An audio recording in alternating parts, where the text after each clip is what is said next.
Hello everyone, ಇದು ನಿಮ್ಮ ನೇತ್ರ. ನಿನ್ನೆ ಎಪಿಸೋಡಲ್ಲಿ ನನಗೆ ಮಾತ್ರ ಸಿಕ್ಕಾಪಟ್ಟೆ ಕಾಮಿಡಿ ಅನ್ನಿಸ್ತು. ಎಡಿಟಿಂಗ್ ಟೀಮು ಕ್ರೇಜಿ ಮಾಡಿದ್ದಾರೆ ಅಂತ ಅನ್ನಿಸ್ತು. ನಮ್ಮ ಹನುಮಂತ್ ಅವರು ಭವ್ಯ ಮತ್ತು ನಮ್ಮ ತ್ರಿವಿಕ್ರಮ್ನ ಅಣ್ಣ ತಂಗಿ ಅನ್ನೋದಕ್ಕೂ, ಆ ಕಡೆ ಭವ್ಯ ಮತ್ತು ತ್ರಿವಿಕ್ರಮ್ ಕೂತ್ಕೊಂಡು ಡಿಸ್ಕಷನ್ ಮಾಡ್ತಿರ್ಬೇಕಾದ್ರೆ ತ್ರಿವಿಕ್ರಮು ಭವ್ಯಗೆ ಐ ಲವ್ ಯು ಅಂತ ಹೇಳೋದಕ್ಕೂ ಕ್ರೇಜಿ ಅಂತ ಅನ್ನಿಸ್ತು. ಸಕ್ಕದಾಗಿ ಸಿಂಕ್ ಮಾಡಿದ್ದಾರೆ ಗುರು ಈ ಎರಡು ಡೈಲಾಗು ಅಂತ ಅನ್ನಿಸ್ತು. ಇನ್ನು ಇದನ್ನ ಬಿಟ್ಟರೆ ಭವ್ಯ ಮತ್ತು ಗೌತಮಿ, ಮೋಕ್ಷಿತಾ, ಮಂಜಣ್ಣ ಒಂದಾಗಿದ್ದಾರೆ ಅನ್ನೋದು ಕೂಡ ಸ್ವಲ್ಪ ಖುಷಿ ಕೊಡೋ ವಿಷಯನೇ. ಯಾಕಂದರೆ ಆ ಮೂರು ಜನದ ನಡುವೆ ಫ್ರೆಂಡ್ಶಿಪ್ ಏನಾಗಿತ್ತು ಸಿಕ್ಕಾಪಟ್ಟೆ ನ್ಯಾಚುರಲ್ ಆಗಿತ್ತು ಅಂತ ನಮಗೆಲ್ಲರಿಗೂ ಗೊತ್ತು. ಭವ್ಯ ಅವರು ಕ್ಯಾಪ್ಟನ್ ಆಗ್ತಾರೆ. ಆಯುಷ್ ಅವರು ಜಸ್ಟ್ ಮಿಸ್ಸಲ್ಲೇ ಕ್ಯಾಪ್ಟನ್ಸಿನ ಮಿಸ್ ಮಾಡ್ಕೊಂಡ್ರು ಅಂತ ಹೇಳ್ಬೋದು. ನಾಮಿನೇಷನ್ ಇದೆ ಅಂದ್ಕೊಂಡು ಸಿಕ್ಕಾಪಟ್ಟೆ ಬಾಧೆ ಪಡ್ತಾ ಇದ್ದಾರೆ. ಆಯುಷ್ ಅವರು ಡೈರೆಕ್ಟ್ ನಾಮಿನೇಷನ್ ಆಗ್ತಾರೆ, ಭವ್ಯ ಅವರು ನಾಮಿನೇಟ್ ಮಾಡ್ತಾರೆ. ಇದೆಲ್ಲ ಒಂಥರ ನೋಡಿದಾಗ ನಿನ್ನೆ ಎಪಿಸೋಡು ಕ್ರೇಜಿಯಾಗಿ ಅಂತ ಅನ್ನಿಸ್ತು. ಕಳಪೆ, ಉತ್ತಮ ಅದೆಲ್ಲದ್ರಲ್ಲೂ ತುಂಬಾ ಲಾಜಿಕ್ ಆಗಿ ಫಸ್ಟ್ ಟೈಮ್ ಮಾತಾಡಿದ್ರು ಕಂಟೆಸ್ಟೆಂಟ್ಸ್ ಎಲ್ಲರೂ ಅಂತ ಅನ್ನಿಸ್ತು. ಪ್ರತಿಯೊಂದು ವಿಷಯನೂ ಮಾತಾಡ್ಕೊಂಡು ಹೋಗೋಣ. ಅದಕ್ಕಿಂತ ಮುಂಚೆ ನನ್ನ ಚಾನಲ್ಗೆ ನೀವು ಯಾರಾದರೂ ಸಬ್ಸ್ಕ್ರೈಬ್ ಮಾಡ್ಕೊಂಡಿಲ್ಲ ಅಂದರೆ ದಯವಿಟ್ಟು ಸಬ್ಸ್ಕ್ರೈಬ್ ಮಾಡ್ಕೊಳ್ಳಿ. ವಿಡಿಯೋಗೆ ಲೈಕ್ ಮಾಡೋದನ್ನ, ಕಮೆಂಟ್ ಮಾಡೋದನ್ನ ಮಾತ್ರ ಮರ್ತೋಗ್ಬೇಡಿ ಅಂತ ಹೇಳ್ತಾ, ಇನ್ನು ಡೈರೆಕ್ಟ್ ವಿಚಾರಕ್ಕೆ ಬರೋದಾದರೆ, ಎಪಿಸೋಡ್ ಸ್ಟಾರ್ಟ್ ಆದ ತಕ್ಷಣವೇ ಮಾರ್ನಿಂಗ್ ಸಾಂಗಿಂದನೇ ಸ್ಟಾರ್ಟ್ ಆಗುತ್ತೆ ನಿನ್ನೆ ಎಪಿಸೋಡು. ಅದಾದ ನಂತರ ಮಂಜಣ್ಣ ಮತ್ತು ನಮ್ಮ ಚೈತ್ರ ಅವ್ರ ನಡುವೆ ಸ್ವಲ್ಪ ಡಿಸ್ಕಷನ್ಸ್ ನಡೀತಾ ಇರುತ್ತೆ. ಚೈತ್ರ ಅಂದರೆ ಈ ಮನೆಗೆ ಏನು ಅಂತ ಎಲ್ಲ ಕೇಳ್ತಾ ಇರ್ತಾರೆ ಮಂಜಣ್ಣ ಅವರು. ಅದಕ್ಕೆ ಚೈತ್ರ ಅವ್ರು ಇದ್ಬಿಟ್ಟು, ಈ ಮನೆಯಲ್ಲಿ ಚೈತ್ರ ಯಾರಿಗೂ ಬೇಕಾಗಿಲ್ದಿದ್ದವಳು ಅಂತ ಅಂತಾರೆ ಚೈತ್ರ ಅವರು. ಇದು ನಿಜಾನೇ ಆ್ಯಕ್ಚುಲಿ. ಚೈತ್ರ ಅವರು ಯಾರಿಗೂ ಬೇಡ ಆ್ಯಕ್ಚುಲಿ. ಅಂದರೆ ಒಂದು ಎಮೋಷ್ನಲ್ ಆಗಿ, ಇಲ್ಲಾಂದರೆ ಯಾರ ಮೇಲಾದ್ರೂ ಚೈತ್ರ ಅಂದರೆ ಇಷ್ಟ ಅಂತ ಮನೇಲಿ ಹೇಳೋ ಹಂಗೆ ಯಾರಿಗೂ ಇಲ್ಲ ಆ್ಯಕ್ಚುಲಿ. ಚೈತ್ರ ಅವರು ಫೇವ್ರೇಟ್ ಅಂತಾರೆ. ಇವಾಗ ಸಪೋಸ್ ಮಂಜಣ್ಣಗಂದರೆ ಗೌತಮಿಗೆ ಮಂಜಣ್ಣ, ಭವ್ಯ, ತ್ರಿವಿಕ್ರಮು, ಮೋಕ್ಷಿತಾ ಇವಾಗ ಇರೋ ಒಂದು ಟೈಮಲ್ಲಿ ಮಂಜಣ್ಣ ಮತ್ತು ಗೌತಮಿಯವ್ರ ಹತ್ರ ಸ್ವಲ್ಪ ಚೆನ್ನಾಗೇ ಇದ್ದಾರೆ. ಸೊ ಮೋಕ್ಷಿತಾ ಅಂತ ಬಂದರೆ ಇವರಿಬ್ಬರು ಬರ್ತಾರೆ. ಐಶು ಅಂತ ಬಂದರೆ ಡೆಫಿನೆಟ್ಲಿ ಮೋಕ್ಷಿತಾ ಅವ್ರು ಹೋಗ್ತಾರೆ. ಸ್ವಲ್ಪ ಒಂದು ಬಾಂಡಿಂಗು ಬೇರೆ, ಹನುಮಂತು ಆಗಿರ್ಬೋದು, ಧನರಾಜ್ ಆಗಿರ್ಬೋದು, ಇವ್ರ ಮಧ್ಯೆ ಒಂದು ಸ್ವಲ್ಪ ಬಾಂಡ್ ಇದೆ. ಏನಾದರೂ ಆಯಿತು ಅಂದರೆ ನೋಡೋಕ್ಕೆ ಪ್ರತಿಯೊಬ್ಬರು ಒಬ್ರಿಗೊಬ್ರು ಇದ್ದಾರೆ. ಬಟ್ ಚೈತ್ರ ಅವರಿಗೆ ನಿಜವಾಗ್ಲೂ ಯಾರೂ ಇಲ್ಲ ಅಂತಲೇ ಅನಿಸೋದು. ಕರೆಕ್ಟಾಗಿ ಹೇಳಿದ್ರು ಗುರು ಅಂತ ಅನ್ನಿಸ್ತು. ಆದರೆ ಮಂಜಣ್ಣ ಮಾತ್ರ ಅದಕ್ಕೆ ಸ್ವಲ್ಪ ನೈಸ್ ಆಗಿ ಮಾತಾಡ್ತಾರೆ. ಯಾಕಂದರೆ ಮಂಜಣ್ಣ ಅವ್ರ ಬಗ್ಗೆ ತಿಳ್ಕೊಳ್ಬೇಕಾಗಿರುತ್ತೆ ನೆಕ್ಸ್ಟ್ ಕ್ವಶನ್ನು. ಅದಕ್ಕೆ ಸ್ವಲ್ಪ ಪ್ಲ್ಯಾನ್ ಆಗಿ ಬೇಕು ಅಂತಲೇ ಚೈತ್ರ ಅವ್ರಿಗೆ ಹಿಂಗೆ ಹೇಳಿದ್ರ ಮಂಜಣ್ಣ ಅಂತ ಅನ್ನಿಸ್ತು. ಏನು ಹೇಳ್ತಾರೆ ಅಂದರೆ, ಚೈತ್ರ ಅವರು ಮನೆ ವಾತಾವರಣನ ಹೆಂಗೆ ಬೇಕಾದರೂ ಚೇಂಜ್ ಮಾಡೋವಂಥ ಕೆಪಾಸಿಟಿ ಇರೋಳು ಚೈತ್ರ ಅಂತ ಸ್ವಲ್ಪ ಹೊಗಳ್ತಾರೆ ಚೈತ್ರ ಅವಳಿಗೆ. ಅದಾದ ನಂತರ ಈಗ ನನ್ನ ಬಗ್ಗೆ ಹೇಳು ಅಂತಾರೆ. ಅಲ್ಲಿ ಹೆಂಗಿತ್ತು ಅಂದರೆ, ಮಂಜಣ್ಣ ಇಲ್ಲಿ ಕೇಳ್ತಿರೋದು ಇವಾಗ ಚೈತ್ರ ನನ್ನ ಬಗ್ಗೆ ಒಳ್ಳೇದು ಮಾತಾಡಲಿ ಅಂತಲೇ ಆ ಥರ ಕೇಳಿದರು. ಆ ಥರ ಚೈತ್ರ ಅವ್ರ ಬಗ್ಗೆ ಮಾತಾಡಿದರು ಅಂತ ಅನ್ನಿಸ್ತು ನನಗೆ.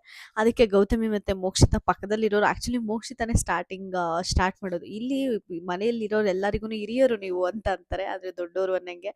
ಅದನ್ನು ಗೌತಮಿಯವರು ಕೂಡ ಸರಿಯಾಗಿ ಕಾಲು ಎಳಿತಾರೆ. ಗೌತಮಿ ಬಿಟ್ಬಿಟ್ಟು, ಹಾಂ ನನಗೆ ಸಿಕ್ಕಾಪಟ್ಟೆ ಖುಷಿ ಆಗ್ತದೆ, ನನಗೆ ಯಾಕೋ ಗೊತ್ತಿಲ್ಲ ಅಂತ ಮಾತಾಡ್ತಾರೆ. ಮತ್ತು ಈ ಕಡೆ ಚೈತ್ರ ಅವರು, ನಾನು ಅಂದ್ಕೊಂಡಿದ್ದೆ ಇವಾಗ ಅವ್ರಿಗೆ ಬಟ್ರಿಂಗ್ ಮಾಡೋರಲ್ಲ, ಸ್ವಲ್ಪ ಬೆಣ್ಣೆ ಹಚ್ಚಿದ್ದಾರೆ ಮಂಜಣ್ಣಗೆ ಬೆಣ್ಣೆ ಹಚ್ಚೋ ಕಾರ್ಯಕ್ರಮ ಚೈತ್ರ ಅವ್ರು ಮಾಡ್ತಾರ ಅಂತ ಅಂದ್ಕೊಂಡೆ. ಬಟ್ ತುಂಬ ಆನೆಸ್ಟಾಗಿ ಮಾತಾಡಿದರು ಚೈತ್ರ ಅವರು ಅಂತ ಅನ್ನಿಸ್ತು. ನೀವು ಎಲ್ಲಿ ಯಾವಾಗ ಬಾಂಬ್ ಹಾಕ್ತೀರಾ ಅಂತಲೇ ಗೊತ್ತಾಗಲ್ಲ, ನೀವು ಹಾಕಿದ್ದೀರಾ ಬಾಂಬ್ ಅಂತ ಕೂಡ ನಮಗೆ ಗೊತ್ತಾಗಲ್ಲ ಅಂತ ಹೇಳಿದ್ರು ಮಂಜಣ್ಣನಿಗೆ. ಅದಾದ ನಂತರ ಮಂಜಣ್ಣನಿಗೆ ಸ್ವಲ್ಪ ಅಪ್ರಿಸಿಯೇಷನ್ ಕೂಡ ಮಾಡಿದರು. ಮಂಜಣ್ಣ, ನೀವು ಮನಸ್ಸಲ್ಲಿ ಏನು ಇಟ್ಕೊಂಡು ಬೇರೆಯವ್ರ ಬಗ್ಗೆ ಮಾತಾಡ್ತೀರಾ ಅಂತ ನನಗೆ ಅನಿಸಲ್ಲ. ಅಂದರೆ ಮನಸ್ಸಲ್ಲಿ ತುಂಬ ಕೆಟ್ಟದಿಟ್ಕೊಂಡು ಅವ್ರ ಮುಂದೆ ಹೋಗಿ ಒಳ್ಳೆ ಥರ ಮಾತಾಡೋಂಗೆ ನೀವು ಮಾತಾಡಲ್ಲ. ನಿಮ್ಮ ಮನಸ್ಸಲ್ಲಿ ಕೆಟ್ಟದಿದ್ರೆ ನಿಮ್ಮ ಮನಸ್ಸಲ್ಲಿ ಕೆಟ್ಟದಿದೆ ಅಂತಲೇ ಹೇಳ್ತೀರಾ ಅಂತ ಹೇಳಿದರು. ಇದನ್ನು ನಾವು ಖಂಡಿತ ಒಪ್ಕೋಬೇಕು. ಯಾಕಂದರೆ ಮಂಜಣ್ಣ ಅವ್ರಿಗೆ ಯಾರಿಗಾದ್ರೂ ಇಷ್ಟ ಆಗಲಿಲ್ಲ ಅಂದ್ಕೊಳ್ಳಿ, ಹೋಗಿ ಡೈರೆಕ್ಟಾಗೆ ಅಟ್ಯಾಕ್ ಮಾಡ್ತಾರೆ. ಇಲ್ಲಿ ಚೈತ್ರ ಅವ್ರ ಉದ್ದೇಶ ವಿಕ್ಕಿ ಅವ್ರ ಬಗ್ಗೆ ಮಾತಾಡೋದಾಗಿತ್ತು. ಈ ಎಪಿಸೋಡ್ನ ನೀವು ಅಬ್ಸರ್ವ್ ಮಾಡಿದ್ರೆ ಜಾಸ್ತಿ ಸ್ವಲ್ಪ ವಿಕ್ಕಿ ಬಗ್ಗೆ ಕೆಟ್ಟದಾಗೆ ಮಾತಾಡೋವಂಥ ಪ್ರಯತ್ನ ಅಲ್ಲಿರೋ ಕಂಟೆಸ್ಟೆಂಟ್ಸ್ ಎಲ್ಲರೂ ಮಾಡಿದರು. ಚೈತ್ರ ಅವರು ವಿಕ್ಕಿ ಬಗ್ಗೆ ಇದೊಂದ್ಸಲ ಹೇಳಿದ್ರೆ, ಆ ಕಡೆ ಮಂಜಣ್ಣ ಹೋಗ್ಬಿಟ್ಟು ಧನರಾಜ್ ಮತ್ತು ಹನುಮಂತು ಅವ್ರ ಹತ್ರ ಕೂಡ ಮಾತಾಡ್ತಾರೆ. ಅದ್ರ ಬಗ್ಗೆ ಮಾತಾಡೋಣ. ನಿನ್ನೆ ಎಪಿಸೋಡಲ್ಲಿ ಮಾತ್ರ ಸ್ವಲ್ಪ ವಿಕ್ಕಿ ಮುಂದೆ ಕಾಣಿಸೋ ಅಷ್ಟು ಒಳ್ಳೆಯವನಲ್ಲ. ಅವ್ನ ಮನಸ್ಸಲ್ಲಿ ಕೆಟ್ಟದಿಟ್ಕೊಂಡು ಜಸ್ಟ್ ಮಾತಾಡೋದಕ್ಕೆ ಮಾತ್ರ ಸ್ವಲ್ಪ ಒಳ್ಳೇದು ಮಾತಾಡ್ತಾನೆ ಅನ್ನೋ ಒಂದು ಮೀನಿಂಗಲ್ಲಾದ್ರಂತೂ ಮಂಜಣ್ಣಗೆ ಎಕ್ಸ್ಪ್ಲೇನ್ ಮಾಡಿದರು ನಿನ್ನೆ ಚೈತ್ರ ಅಕ್ಕ. ನೀವು ಮನಸ್ಸಲ್ಲಿ ಇಟ್ಕೊಂಡು ಬೆಣ್ಣೆ ಮಾತೆಲ್ಲ ಆಡಲ್ಲ, ಅದು ನನಗೆ ಇಷ್ಟ ಆಗುತ್ತೆ ಅಂತ ಹೇಳಿದ್ರು ಮಂಜಣ್ಣ ಅವರಿಗೆ. ನಾನು ಒಪ್ತೀನಿ. ಮಂಜಣ್ಣ ಏನಾದರೂ ಕೋಪ ಬಂತು ಅಂದರೆ, ಅವ್ರು ಕಂಡ್ರೆ ಆಗಲ್ಲ ಅಂದರೆ ಅದನ್ನ ಡೈರೆಕ್ಟಾಗಿ ಅವ್ರ ಫೇಸ್ ಮೇಲೇ ಹೇಳ್ತಾರೆ. ಹಿಂದೆ ಒಂದು ಮುಂದೆ ಒಂದು ನಾಟಕ ಎಲ್ಲ ಮಾಡೋಕ್ಕೆ ಮಂಜಣ್ಣ ಹೋಗಲ್ಲ ಅಂತ ನನಗನ್ಸುತ್ತೆ. ಅದಾದ ನಂತರ ನಮ್ಮ ಗೌತಮಿಗೆ ಅಳಿಸ್ತೀನಿ ಅಂತ ಮಂಜಣ್ಣವರು ಹೇಳ್ತಾ ಇರ್ತಾರೆ. ನಾನು ನಿಮ್ಮನ್ನು ಅಳಿಸ್ತೀನಿ ನೋಡೋಣ, ಇಷ್ಟು ದಿನ ಮನಸ್ಸಲ್ಲಿ ಇಟ್ಕೊಂಡಿರೋದೆಲ್ಲ ನಿಮಗೆ ವಾಪಸ್ ಕೊಡ್ತೀನಿ ಅಂತ ಅಂದ್ಬಿಟ್ಟು ನಮ್ಮ ಗೌತಮಿಯವರು ಮಂಜಣ್ಣಗೆ ಚಾಲೆಂಜ್ ಮಾಡ್ತಾರೆ. ಆ್ಯಕ್ಚುಲಿ ಚಾಲೆಂಜಲ್ಲಿ ಪಾಸ್ ಕೂಡ ಆದರು. ಅದೇನೋ ಬಾಕ್ಸ್ ಇಟ್ಕೊಂಡು ಬಂದರು, ನನಗೆ ಗೊತ್ತಿಲ್ಲ, ಅದೇನೋ ಮಂಜಣ್ಣಗೆ ಸೆಂಟಿಮೆಂಟ್ ಇದೆ ಅನ್ಸುತ್ತೆ. ಇದನ್ನು ಹೊಡೆದಾಕ್ತೀನಿ ಅಂದರೆ ಪ್ರತಿಯೊಬ್ಬರ ಹತ್ರನೂ ಹೋಗ್ಬಿಟ್ಟು, ನಾನಿನ್ನ ಗೌತಮಿನ ಅಳಿಸಲ್ಲ, ಬೇರೆ ನಳ್ಸಕ್ಕೂ ಬಿಡಲ್ಲ ಅಂತ ಹೇಳ್ತಾ ಇರ್ತಾರೆ. ಅಲ್ಲಿ ಭವ್ಯ ಅವ್ರು ಅವಾಜಾಗ್ತಾರೆ, "ಏಯ್! ನನ್ ಗೇಮು, ನಾನು ಇಂಡಿವಿಜುವಲ್ ಗೇಮ್ ಆಡ್ತಾ ಇದ್ದೀನಿ" ಅಂತ. ಅದ್ರಲ್ಲಿ ಹಂಗ್ ಮಾತಾಡೋಕ್ ಹೋದಾಗ ಸ್ವಲ್ಪ ಭವ್ಯನ ಕಾಲೆಳ್ಯಕ್ ಪ್ರಯತ್ನ ಪಟ್ರು ಮಿಕ್ಕಿರೋ ಕಂಟೆಸ್ಟೆಂಟು ಅಂತ ಅನ್ನಿಸ್ತು. ಅವ್ರು ಏನ್ ಹೇಳ್ತಾರೆ ಅಂದ್ರೆ, "ಈ ಹುಡ್ಗಿ ಎಲ್ಲಿ ಮಾತಾಡ್ಬೇಕೋ ಅಲ್ಲಿ ಮಾತಾಡಲ್ಲಲ್ಲಪ್ಪ" ಅಂತ ಎಲ್ಲ ಸ್ವಲ್ಪ ಅವರು ಮಾತಿಗೆ ಓಕೆ ಅನ್ಲಿಲ್ಲ ಅಂತ ಸ್ವಲ್ಪ ಭವ್ಯನ ಅಲ್ಲಿ ಟಾರ್ಗೆಟ್ ಮಾಡಿದ್ರ ಮಂಜಣ್ಣ ಅಂತ ಕೂಡ ನನಗನ್ನಿಸ್ತು. ಅದಾದ್ಮೇಲೆ ನಮ್ಮ ಮಂಜು ಅವರು ನಿದ್ದೆ ಮಾಡ್ಬಿಟ್ಟಿರ್ತಾರೆ. ಸುರೇಶ್ ಅವ್ರ್ ಕನ್ಸಾಗಿರುತ್ತೆ ಆ್ಯಕ್ಚುಲಿ ಕ್ಯಾಪ್ಟನ್ ಆಗಿರೋದ್ರಿಂದ ಅವರು ಆ ವಾರ ಯಾರು ನಿದ್ದೆ ಮಾಡ್ತಾರೋ ಅವ್ರನ್ನ ಆ್ಯಕ್ಚುಲಿ ಸ್ವಿಮ್ಮಿಂಗ್ ಪೂಲ್ಗೆ ತಳ್ಳಬೇಕು ಅನ್ನೋದು ಸುರೇಶ್ ಅವ್ರ ಆಸೆ ಆಗಿರುತ್ತೆ. ಸೊ ಅವ್ರ ಆಸೆ ಪ್ರಕಾರನೇ ಮಂಜು ಅವ್ರು ಹೋಗಿ ಸ್ವಿಮ್ಮಿಂಗ್ ಪೂಲಲ್ಲಿ ಬಿದ್ದು ಎದ್ದು ಬರ್ತಾರೆ. ಆಮ್, ಹಾಂ, ಅದಾದ ತಕ್ಷಣ ನಮ್ಮ ನಮ್ಮ ಮಂಜು ಅವರು, ಹನುಮಂತ್ ಅವರು ಮತ್ತು ಧನರಾಜ್ ಅವರು ಈ 3 ಜನ ಕುತ್ಕೊಂಡು ಮಾತಾಡ್ತಾ ಇರ್ತಾರೆ ವಿಕ್ಕಿ ಅವ್ರ ಬಗ್ಗೆ. ನಾನು ಹೇಳಿದ್ನಲ್ಲ, ವಿಕ್ಕಿ ಅವ್ರ ಬಗ್ಗೆ ಸ್ವಲ್ಪ ನೆಗೆಟಿವ್ ಇಂಪ್ರೆಷನ್ ತರಕ್ಕೆ ಎಲ್ಲರೂ ಅವ್ರಿಗೆ ಇಂಪ್ರೆಷನ್ ಬಂದಿದೆಯಾ, ಇಲ್ಲಾಂದ್ರೆ ಅವ್ರಿಗೆ ಔಟ್ಸೈಡ್ ಜನಕ್ಕೆ ಸ್ವಲ್ಪ ನೆಗೆಟಿವ್ ಇಂಪ್ರೆಷನ್ ಬರಲಿ ಅಂತ ವಿಕ್ಕಿ ಬಗ್ಗೆ ಈ ಥರ ಕೂತು ಮಾತಾಡ್ತಿದ್ದಾರಾ ಅಂತ ನನಗೆ ಗೊತ್ತಾಗಲಿಲ್ಲ. ಬಟ್ ಅಲ್ಲಿ ಮಂಜಣ್ಣ ಅವ್ರು ಹೇಳೋದು, ಇವಾಗ ನಾವೇನಾದರೂ ನಕ್ಕರೆ, ಹತ್ತರೆ ನಾವು ಮನ್ಸಾರೆ ನಗ್ತೀವಿ, ಕಿತ್ತಾಡಿದ್ರೆ ಮನ್ಸಾರೆ ಕಿತ್ತಾಡ್ತೀವಿ, ಜಾಸ್ತಿ ಖುಷಿ ಆದರೆ ಜಾಸ್ತಿ ಖುಷಿ ಪಡ್ತೀವಿ, ಜಾಸ್ತಿ ಬೇಜಾರಾಯಿತು ಅಂದರೆ ಅಳ್ತೀವಿ. ಬಟ್ ಆದ್ರೆ ಅವ್ನು ಹಂಗಲ್ಲ, ಜಾಸ್ತಿನೂ ಖುಷಿನೂ ಪಡಲ್ಲ, ಜಾಸ್ತಿ ದುಃಖನೂ ಪಡಲ್ಲ, ಮನಸ್ಸಲ್ಲೇ ಎಲ್ಲ ಇಟ್ಕೊಂಡು ಮಾತಾಡ್ತಾರೆ ಅಂತ ಒಂದು ಸ್ವಲ್ಪ ಕೆಟ್ಟದಾಗೆ ಪೋರ್ಟ್ರೇ ಮಾಡಕ್ಕೆ ಬಂದರು. ಬಟ್ ಆ ಥರ ಇರೋರ ಮನಸ್ಥಿತಿ ತುಂಬ ಸ್ಟ್ರಾಂಗ್ ಇರುತ್ತೆ ಅಲ್ವಾ. ವಿಕ್ಕಿನ ಬ್ಲೇಮ್ ಮಾಡೋಕ್ಕಾಗಲ್ಲ ನಾವು, ಯಾಕಂದರೆ ವಿಕ್ಕಿ ಇಲ್ಲಿವರೆಗೂ ಆ ಥರ ಎಲ್ಲೂ ಕಾಣಿಸ್ಕೊಂಡಿಲ್ಲ ಅಂತಲೇ ನಾನು ಅಂದ್ಕೊತೀನಿ. ಇಲ್ಲಿ ವಿಕ್ಕಿ ಒಂದು ಕ್ಯಾರೆಕ್ಟರ್ನಾಗೆ ಒಂದು ಸ್ವಲ್ಪ ಡ್ಯಾಮೇಜ್ ಆಗೋ ಥರ ಡೆಫಿನೆಟ್ಲಿ ಮಂಜಣ್ಣನೂ ಮಾತಾಡಿದರು. ಆ ಉದ್ದೇಶ ಇಟ್ಕೊಂಡೇ ಚೈತ್ರ ಕುಂದಾಪುರ ಅವರು ಕೂಡ ಮುಂಚೆ ಎಪಿಸೋಡ್ ಸ್ಟಾರ್ಟ್ ಆದ ತಕ್ಷಣ ಮಾತಾಡಿದರು ಅಂತ ನನಗನ್ನಿಸ್ತು. ನಿಮ್ಗೇನು ಅನ್ನಿಸ್ತು ಅಂತ ನಿಮ್ಮ ಅಭಿಪ್ರಾಯನ ಕಮೆಂಟ್ ಸೆಕ್ಷನಲ್ಲಿ ತಿಳಿಸೋದು ಮರ್ತೋಗ್ಬೇಡಿ. ಅದಾದ ನಂತರ ನಮ್ಮ ಐಶು ಮತ್ತು ಭವ್ಯಗೆ ಕ್ಯಾಪ್ಟನ್ಸಿ ಟಾಸ್ಕ್ ಬರುತ್ತೆ. ನಿನ್ನೆ ಪ್ರೋಮೋ ಬಿಟ್ಟಾಗೆ ನಿಮ್ಮೆಲ್ಲರಿಗೂ ಗೊತ್ತಾಗಿರುತ್ತೆ ಟಾಸ್ಕ್ ಏನು ಅಂತ. ಪೆಡೆಸ್ಟ್ರಿಯಲ್ ಇರುತ್ತೆ, ಪೆಡೆಸ್ಟ್ರಿಯಲ್ ಕೆಳಗಡೆ ಡಿಫ್ರೆಂಟ್ ಡಿಫ್ರೆಂಟ್ ಕಲರ್ ಬಾಕ್ಸಸ್ ಇರುತ್ತೆ. ಪೆಡೆಸ್ಟ್ರಿಯಲ್ ಮೇಲೆ ಯಾವ ಕಲರ್ ಕಾಣಿಸ್ತಾ ಇರುತ್ತೋ ಆ ಕಲರ್ ಮೇಲೆ ಅದೇ ಕಲರ್ ಪೆಡೆಸ್ಟ್ರಿಯಲ್ ಬಾಕ್ಸ್ನ ತಂದ್ಬಿಟ್ಟು ಆ ಪೆಡೆಸ್ಟ್ರಿಯಲ್ ಬಾಕ್ಸ್ ಮೇಲೆ ಇಡಬೇಕಾಗಿರುತ್ತೆ. ಎಲ್ಲ ಆದಮೇಲೆ ಗಂಟೆ ಹೊಡಿಬೇಕು. ಎಲ್ಲರೂ ಯಾರು ಜೋಡಿಸಿರ್ತಾರೆ ಕರೆಕ್ಟಾಗಿ ಮತ್ತು ಯಾರು ಫಾಸ್ಟಾಗಿ ಜೋಡಿಸಿರ್ತಾರೆ ಅವರು ಒಂದು ಈ ಮನೆಯ ಕ್ಯಾಪ್ಟನ್ ಆಗ್ತಾರೆ ಅಂತ ಒಂದು ಬಿಗ್ ಬಾಸ್ ಅವರು ಟಾಸ್ಕ್ ಕೊಡ್ತಾರೆ. ಎಲ್ಲೂ ಪಾರ್ಶಾಲಿಟಿ ಮಾಡ್ದಂಗೆ ಅನ್ನಿಸ್ಲಿಲ್ಲ, ಯಾಕಂದರೆ ಸ್ಟ್ರೆಂತ್ ಅಂತ ಬಂದರೆ ಭವ್ಯ ಅವ್ರು ಸ್ಟ್ರಾಂಗ್ ಇದ್ದರು. ಸ್ಟ್ರೆಂತ್ ಏನಾದರೂ ಕೊಟ್ಟಿದ್ದಿದ್ರೆ ಭವ್ಯನೇ ಕ್ಯಾಪ್ಟನ್ ಮಾಡಬೇಕು ಅಂತ ಬಿಗ್ ಬಾಸ್ ಅವರು ಡಿಸೈಡ್ ಮಾಡ್ದಂಗೆ ಇರೋದು. ಹಂಗಂತ ತುಂಬ ಈಸಿ ಟಾಸ್ಕು ಕೂಡ ಕೊಡಲಿಲ್ಲ. ಐಶ್ವರ್ಯಗೆ ಫೇವರಿಸಮ್ ಮಾಡಿದ್ರು ಬಿಗ್ ಬಾಸ್ ಅನ್ನೋ ಥರನೂ ಎಲ್ಲೂ ಅನ್ನಿಸ್ಲಿಲ್ಲ. ತುಂಬ ಕ್ಲೀನಾಗಿ ಹೋಯಿತು. ಐಶ್ವರ್ಯ ಅವರು ಜಸ್ಟ್ ಮಿಸ್ ಮಾಡ್ಕೊಂಡ್ರೆ ಕ್ಯಾಪ್ಟನ್ ಆಗೋದು ಅಂತ ಅನ್ನಿಸ್ತು ನನಗೆ. ಯಾಕಂದರೆ ಫಸ್ಟೇ ಅವರು ನೋಡ್ಕೊಂಡು ಬರ್ತಿರ್ಬೇಕಾಗಿತ್ತು, ಈ ಕರೆಕ್ಟಾಗಿ ಇಟ್ಟಿದ್ದೀನಾ ಇಲ್ವಾ ಅಂತ ಒಂದೊಂದು ಬಾಕ್ಸ್ ಅವ್ರು ಇಡಬೇಕಾದ್ರೂ ಗಂಟೆ ಎಲ್ಲಿದೆ ಅಂತ ಒಂದು ದೃಷ್ಟಿಕೋನ ಇಟ್ಬಿಟ್ಟು ಲಾಸ್ಟ್ ಲೈಟ್ ಆನ್ ಮಾಡಬೇಕಾದ್ರೆ ಟಪಾರ ಅಂತ ಹೊಡೆದಿದ್ದಿದ್ರೆ ಇವತ್ತು ಈ ವಾರ ಕ್ಯಾಪ್ಟನ್ ಐಶ್ವರ್ಯ ಅವರಾಗಿರೋರು. ಬಟ್ ಅನ್ಫಾರ್ಚುನೇಟ್ಲಿ ಐಶ್ವರ್ಯ ಅವ್ರು ಆಗಲಿಲ್ಲ. ಮತ್ತು ಭವ್ಯ ಅವರಾದರು ಸಿಕ್ಕಾಪಟ್ಟೆ ಕ್ವಿಕ್ಕಾಗಿ ಆಡಿದರು, ತುಂಬ ಅಲರ್ಟ್ ಆಗಿದ್ರು. ಯಾಕಂದರೆ ಅವ್ರಿಗೂ ಕೂಡ ಗಂಟೆ ಕಾಣಿಸ್ಲಿಲ್ಲ ಭವ್ಯ ಅವರಿಗೆ, ಆಯಿತಾ. ಒಂದು ಗೆಸ್ ಮೇಲೆ ಹೋಗಿ ಗಂಟೆ ಹೊಡೆದ್ರು ಭವ್ಯ ಅವರು. ಒಂದು ಫ್ರ್ಯಾಕ್ಷನ್ ಆಫ್ ಸೆಕೆಂಡ್ಸಲ್ಲಿ 36 ಸೆಕೆಂಡ್ಸ್ ಡಿಫ್ರೆನ್ಸ್ ಅಂತೆ ಆ್ಯಕ್ಚುಲಿ ಇವರಿಬ್ಬರಿಗೂ. ನಮ್ಮ ಭವ್ಯ ಅವ್ರು ಇದ್ಬಿಟ್ಟು ಅರೌಂಡ್ 2 ಮಿನಿಟ್ಸ್ 49 ಸೆಕೆಂಡ್ಸ್, ಐಶ್ವರ್ಯ ಅವ್ರು ಬಂದುಬಿಟ್ಟು 2 ಮಿನಿಟ್ಸ್ 40 ಸೆಕೆಂಡ್ಸ್ ಅಲ್ಲಿ ಮುಗಿಸಿದ್ರು. ಐಶ್ವರ್ಯ ಅವರು ಸಿಕ್ಕಾಪಟ್ಟೆ ಬೇಜಾರಾದರು ಆ ರಿಸಲ್ಟ್ ಅನೌನ್ಸ್ ಮಾಡಿದ್ದಾಗ. ಅರೆ ಇಷ್ಟು ಚಿಕ್ಕದ್ರಲ್ಲಿ ನಾನು ಕಳ್ಕೊಂಡಲ್ಲ ಅಂತ. ಅದಕ್ಕಿಂತ ಒಂದು ದೊಡ್ಡ ಆಘಾತ ಅವ್ರಿಗೆ ಆಗಿದ್ದು ಅಂದರೆ ಭವ್ಯ ಅವರಿಗೆ ಒಂದು ಸೂಪರ್ ಪವರ್ ಸಿಗುತ್ತೆ. ಆ ಪವರ್ ಏನಪ್ಪ ಅಂದರೆ ಡೈರೆಕ್ಟ್ ನಾಮಿನೇಷನ್ ಮಾಡಬೇಕು. ನನಗಂತೂ ನಾನು ಈಸಿಯಾಗಿ ಗೆಸ್ ಮಾಡಿದ್ದೆ ಭವ್ಯ ಅವರ ಒಂದು ನಿರ್ಧಾರ ಐಶ್ವರ್ಯ ಆಗಿರ್ತಾರೆ ಅಂತ. ಯಾಕಂದರೆ ಇವರಿಬ್ಬರು ಮಧ್ಯೆ ಆಲ್ರೆಡಿ ಸಿಕ್ಕಾಪಟ್ಟೆ ಕೋಲ್ಡ್ ವಾರ್ ನಡೀತಾನೆ ಇದೆ, ಆಯಿತಾ. ಸೊ ಹಿಂಗಿರಬೇಕಾದ್ರೆ ಡೆಫಿನೆಟ್ಲಿ ಅವರು ಐಶ್ವರ್ಯ ನೇಮೇ ತೊಗೊಳ್ತಾರೆ ಅಂತ ನಾನಂತೂ ಗೆಸ್ ಮಾಡಿದ್ದೆ. ಸೊ ನಿನ್ನೆ ಅವರು ಪ್ರೋಮೋ ಕಟ್ನ ಎಷ್ಟು ಡಬ್ಬಾ ಥರ ಪ್ರೋಮೋ ಕಟ್ ಹಾಕಿದ್ರು. ಈ ಒಂದು ಪ್ರೋಮೋ ಕಟ್ ಹಾಕಿದ್ರೇ ಮುಗಿದೋಗ್ಬಿಡ್ತಿತ್ತಲ್ಲ ಗುರು ಅಂತ ಅನ್ನಿಸ್ತು ನನಗೆ. ತುಂಬ ಚೆನ್ನಾಗಿ ಆ್ಯಕ್ಚುಲಿ ಒಳ್ಳೆ ಡಿಸಿಷನ್, ರೀಸನ್ ಕೊಟ್ಟಿದ್ದು ಚೆನ್ನಾಗಿತ್ತು. ಬಟ್ ಅದೇ ರಿಪೀಟೆಡ್ ಎಲ್ಲರೂ ರೀಸನ್ ಕೊಡ್ತಿದ್ದಾರೆ ಅಂತಲೂ ಕೂಡ ಅನ್ನಿಸ್ತು. ಸೊ ಭವ್ಯ ಅವರು ರೀಸನ್ ಕೊಟ್ಟಿದ್ದು ಈ ಥರ ಟಾರ್ಗೆಟ್ ನಾಮಿನೇಷನ್ನ ಡಿಸ್ಕಸ್ ಮಾಡಬಾರ್ದಾಗಿತ್ತು, ಮತ್ತು ಒಬ್ಬ ವ್ಯಕ್ತಿ ಬಗ್ಗೆ ಇನ್ನೊಬ್ಬರ ಹತ್ರ ಹೋಗಿ ಕೆಟ್ಟದಾಗಿ ಮಾತಾಡಿದ್ದಾರೆ, ಅದು ಈ ಮನೆಗೆ ಸೂಕ್ತ ಅಲ್ಲ ಅಂತ ರೀಸನ್ ಕೊಟ್ಬಿಟ್ಟು ಐಶ್ವರ್ಯನ ನಾಮಿನೇಟ್ ಮಾಡಿದರು. ಇಲ್ಲಿ ಐಶ್ವರ್ಯ ಅವರಂತೂ ಸಿಕ್ಕಾಪಟ್ಟೆ ಕುಗ್ಗೋಗ್ತಾರೆ, ಡಿಸೈಡ್ ಆಗೋಗ್ತಾರೆ, ಓಕೆ ಈ ವಾರ ನಾನೇ ಮನೆಗೆ ಹೋಗೋದು ಅಂತ ಸಿಕ್ಕಾಪಟ್ಟೆ ಬೇಜಾರು ಮಾಡ್ಕೊಂಡಿರ್ತಾರೆ. ಅದು ಎದ್ದು ಕಾಣ್ತಾ ಇರುತ್ತೆ. ನಾನೇನು ಇವಾಗ ಕುಗ್ಗಿಲ್ಲ, ನನ್ನಲ್ಲಿರೋ ಇನ್ನೂ ರೋಷ ನನ್ನಲ್ಲೇ ಇದೆ ಅಂತ ಹೇಳ್ತಾರೆ. ಬಟ್ ಅಲ್ಲಿ ಕುಗ್ಗೋಗಿದ್ದಾರೆ, ಹಂಗಂತ ಅವ್ರ ಹತ್ರ ರೋಷ ಕಡಿಮೆ ಆಗಿದೆ ಅನ್ನೋದಲ್ಲ, ರೋಷನೂ ಇದೆ. ಸಿಕ್ಕಾಪಟ್ಟೆ ಬೇಜಾರಂತೂ ಐಶ್ವರ್ಯ ಮಾಡ್ಕೊಂಡ್ರು. ಹನುಮಂತಣ್ಣ ಅವರೆಲ್ಲ ಹೋಗ್ಬಿಟ್ಟು ಇಲ್ಲಿ ನಾವು ಹನುಮಂತಣ್ಣನ ಅಬ್ಸರ್ವ್ ಮಾಡಬೇಕು. ಐಶ್ವಕ್ಕ ನೀನು ಈ ವಾರ ತುಂಬ ಚೆನ್ನಾಗಿ ಆಡಿದ್ಯಾ, ಟಾಸ್ಕಲ್ಲೆಲ್ಲ ತುಂಬ ಚೆನ್ನಾಗಿ ಆಡಿದ್ಯಾ ಐಶ್ವಕ್ಕ, ನೀನು ಸೇಫ್ ಆಗ್ತೀಯ ಐಶ್ವಕ್ಕ ಅಂತ ಹೇಳಿರ್ತಾರೆ ಹನುಮಂತವರು. ಬಟ್ ಅಲ್ಲಿ ಉತ್ತಮ ಮತ್ತು ಕಳಪೆ ಬಂದಾಗ ಉತ್ತಮನ ತುಂಬ ಸ್ಮಾರ್ಟಾಗಿ ತ್ರಿವಿಕ್ರಮ್‌ಗೆ ಕೊಟ್ಟರು ಅಂತ ಅನ್ನಿಸ್ತು. ಅವರೇ ಟೀಮಲ್ಲಿರೋ ಐಶುನೇ ಬೆಸ್ಟು ಅಂತ ನನಗನ್ಸುತ್ತೆ. ಯಾಕಂದರೆ ಆ ಕಡೆ ಇರೋರು ನೋಡಿ, ಉತ್ತಮ ಎಲ್ಲರೂ ತ್ರಿವಿಕ್ರಮ್‌ಗೆ ಕೊಡೋ ಪ್ರಯತ್ನ ಪಡ್ತಾರೆ, ಆಯಿತಾ. ಒಂದು ಟೀಮ್ ಯುನೀಕ್ ಅನ್ನೋದು ಅಲ್ಲಿ ಕಾಣಿಸುತ್ತೆ. ಬಟ್ ಇವ್ರ ಟೀಮಲ್ಲಿ ಬಂದುಬಿಟ್ಟು ರಜತ್ ಅವರು ತುಂಬ ಚೆನ್ನಾಗಿ ಟೀಮ್ ಲೀಡ್ ಮಾಡಿರ್ತಾರೆ. ಬಟ್ ಯಾರೂ ರಜತ್‌ಗೆ ಕೊಡುವಂಥ ಪ್ರಯತ್ನ ಇವ್ರ ಟೀಮಿಂದ ಮಾಡಲಿಲ್ಲ ಅಂತ ಅನ್ನಿಸ್ತು ನನಗೆ. ಒಂದು ಸ್ವಲ್ಪ ಏನು ಯೋಚನೆ ಮಾಡ್ತಾ ಇಲ್ವಾ ಗುರು, ಏನಾಗ್ತಾ ಇದೆ ಇವರಿಗೆ ಅಂತ ಅನ್ನಿಸ್ತು. ಮಾತಾಡೋಣ ಅದ್ರ ಬಗ್ಗೆ. ಸೊ ಹನುಮಂತವ್ರು ಎಲ್ಲರೂ ಹೋಗಿ ಸಮಾಧಾನ ಮಾಡಿದ್ರು, ಮೋಕ್ಷ ಸಮಾಧಾನ ಮಾಡಿದ್ರು. ಚೈತ್ರ ಮತ್ತೆ ಮೋಕ್ಷ ಇಬ್ರು ಡಿಸ್ಕಸ್ ಮಾಡ್ತಾರೆ. ಅರೆ ನಮ್ಗೇನು ಕ್ಯಾಪ್ಟನ್ ಆಗುವಂಥದ್ದೇ ಬರ್ದಿಲ್ವಾ ಏನು, ಈ ಒಂದು ಬಿಗ್ ಬಾಸ್ ಜರ್ನಿಲಿ ನಾ 6 ಸಲ ಕ್ಯಾಪ್ಟನ್ಸಿ ಕಂಟೆಂಡರ್ಸ್ ಆಗಿ ಬಂದಿದ್ದೀನಿ, ನಾನು ಒಂದ್ಸಲನೂ ಹೋಗಿಲ್ಲ ಅಂದರೆ ಮೋಕ್ಷಿ ಅವ್ರು ನನ್ನ ಕಂಟೆಂಡರೇ ಆಗಿಲ್ಲ ಅಂತ ಎಲ್ಲ ಕೂತು ಮಾತಾಡ್ತಾ ಇರ್ತಾರೆ. ಭವ್ಯ ಅವರು ಸಿಕ್ಕಾಪಟ್ಟೆ ಚೆನ್ನಾಗೆ ಹೌಸ್ ರೆಸ್ಪಾನ್ಸಿಬಿಲಿಟಿನ ಡಿವೈಡ್ ಮಾಡಿದ್ರು ಅಂತ ಅನ್ನಿಸ್ತು. ಯಾಕಂದರೆ ಎಲ್ಲರೂ ಪ್ರತಿ ಸಲನೂ ಒಂದು ವಾರ ಪೂರ್ತಿ ಕಿಚನ್ ಡಿಪಾರ್ಟ್ಮೆಂಟಲ್ಲೇ ಇರೋದು ಬೇಡ, ಅವ್ರಿಗೂ ಬೋರ್ ಆಗುತ್ತೆ, ಅವರಿಗೂ ಕಾಲು ನೋವು ಬರುತ್ತೆ. ಕಡಿಮೆ ಜನ ಇರೋದ್ರಿಂದ ಸ್ವಿಚ್ ಆಗೋಣ, ಇವತ್ತು ಅಡುಗೆ ಮಾಡಿದವರು ನಾಳೆ ಅಡುಗೆ ಮಾಡೋದು ಬೇಡ ಅಂತ ಹೇಳ್ಬಿಟ್ಟು ಸ್ವಲ್ಪ ಜನನ ಡಿವೈಡ್ ಮಾಡ್ತಾರೆ. ಅಲ್ಲಿ ಖುಷಿ ಆಗೋದೇನೆಂದರೆ ಎಲ್ಲರೂ ಒಪ್ಕೋತಾರೆ ಕೂಡ.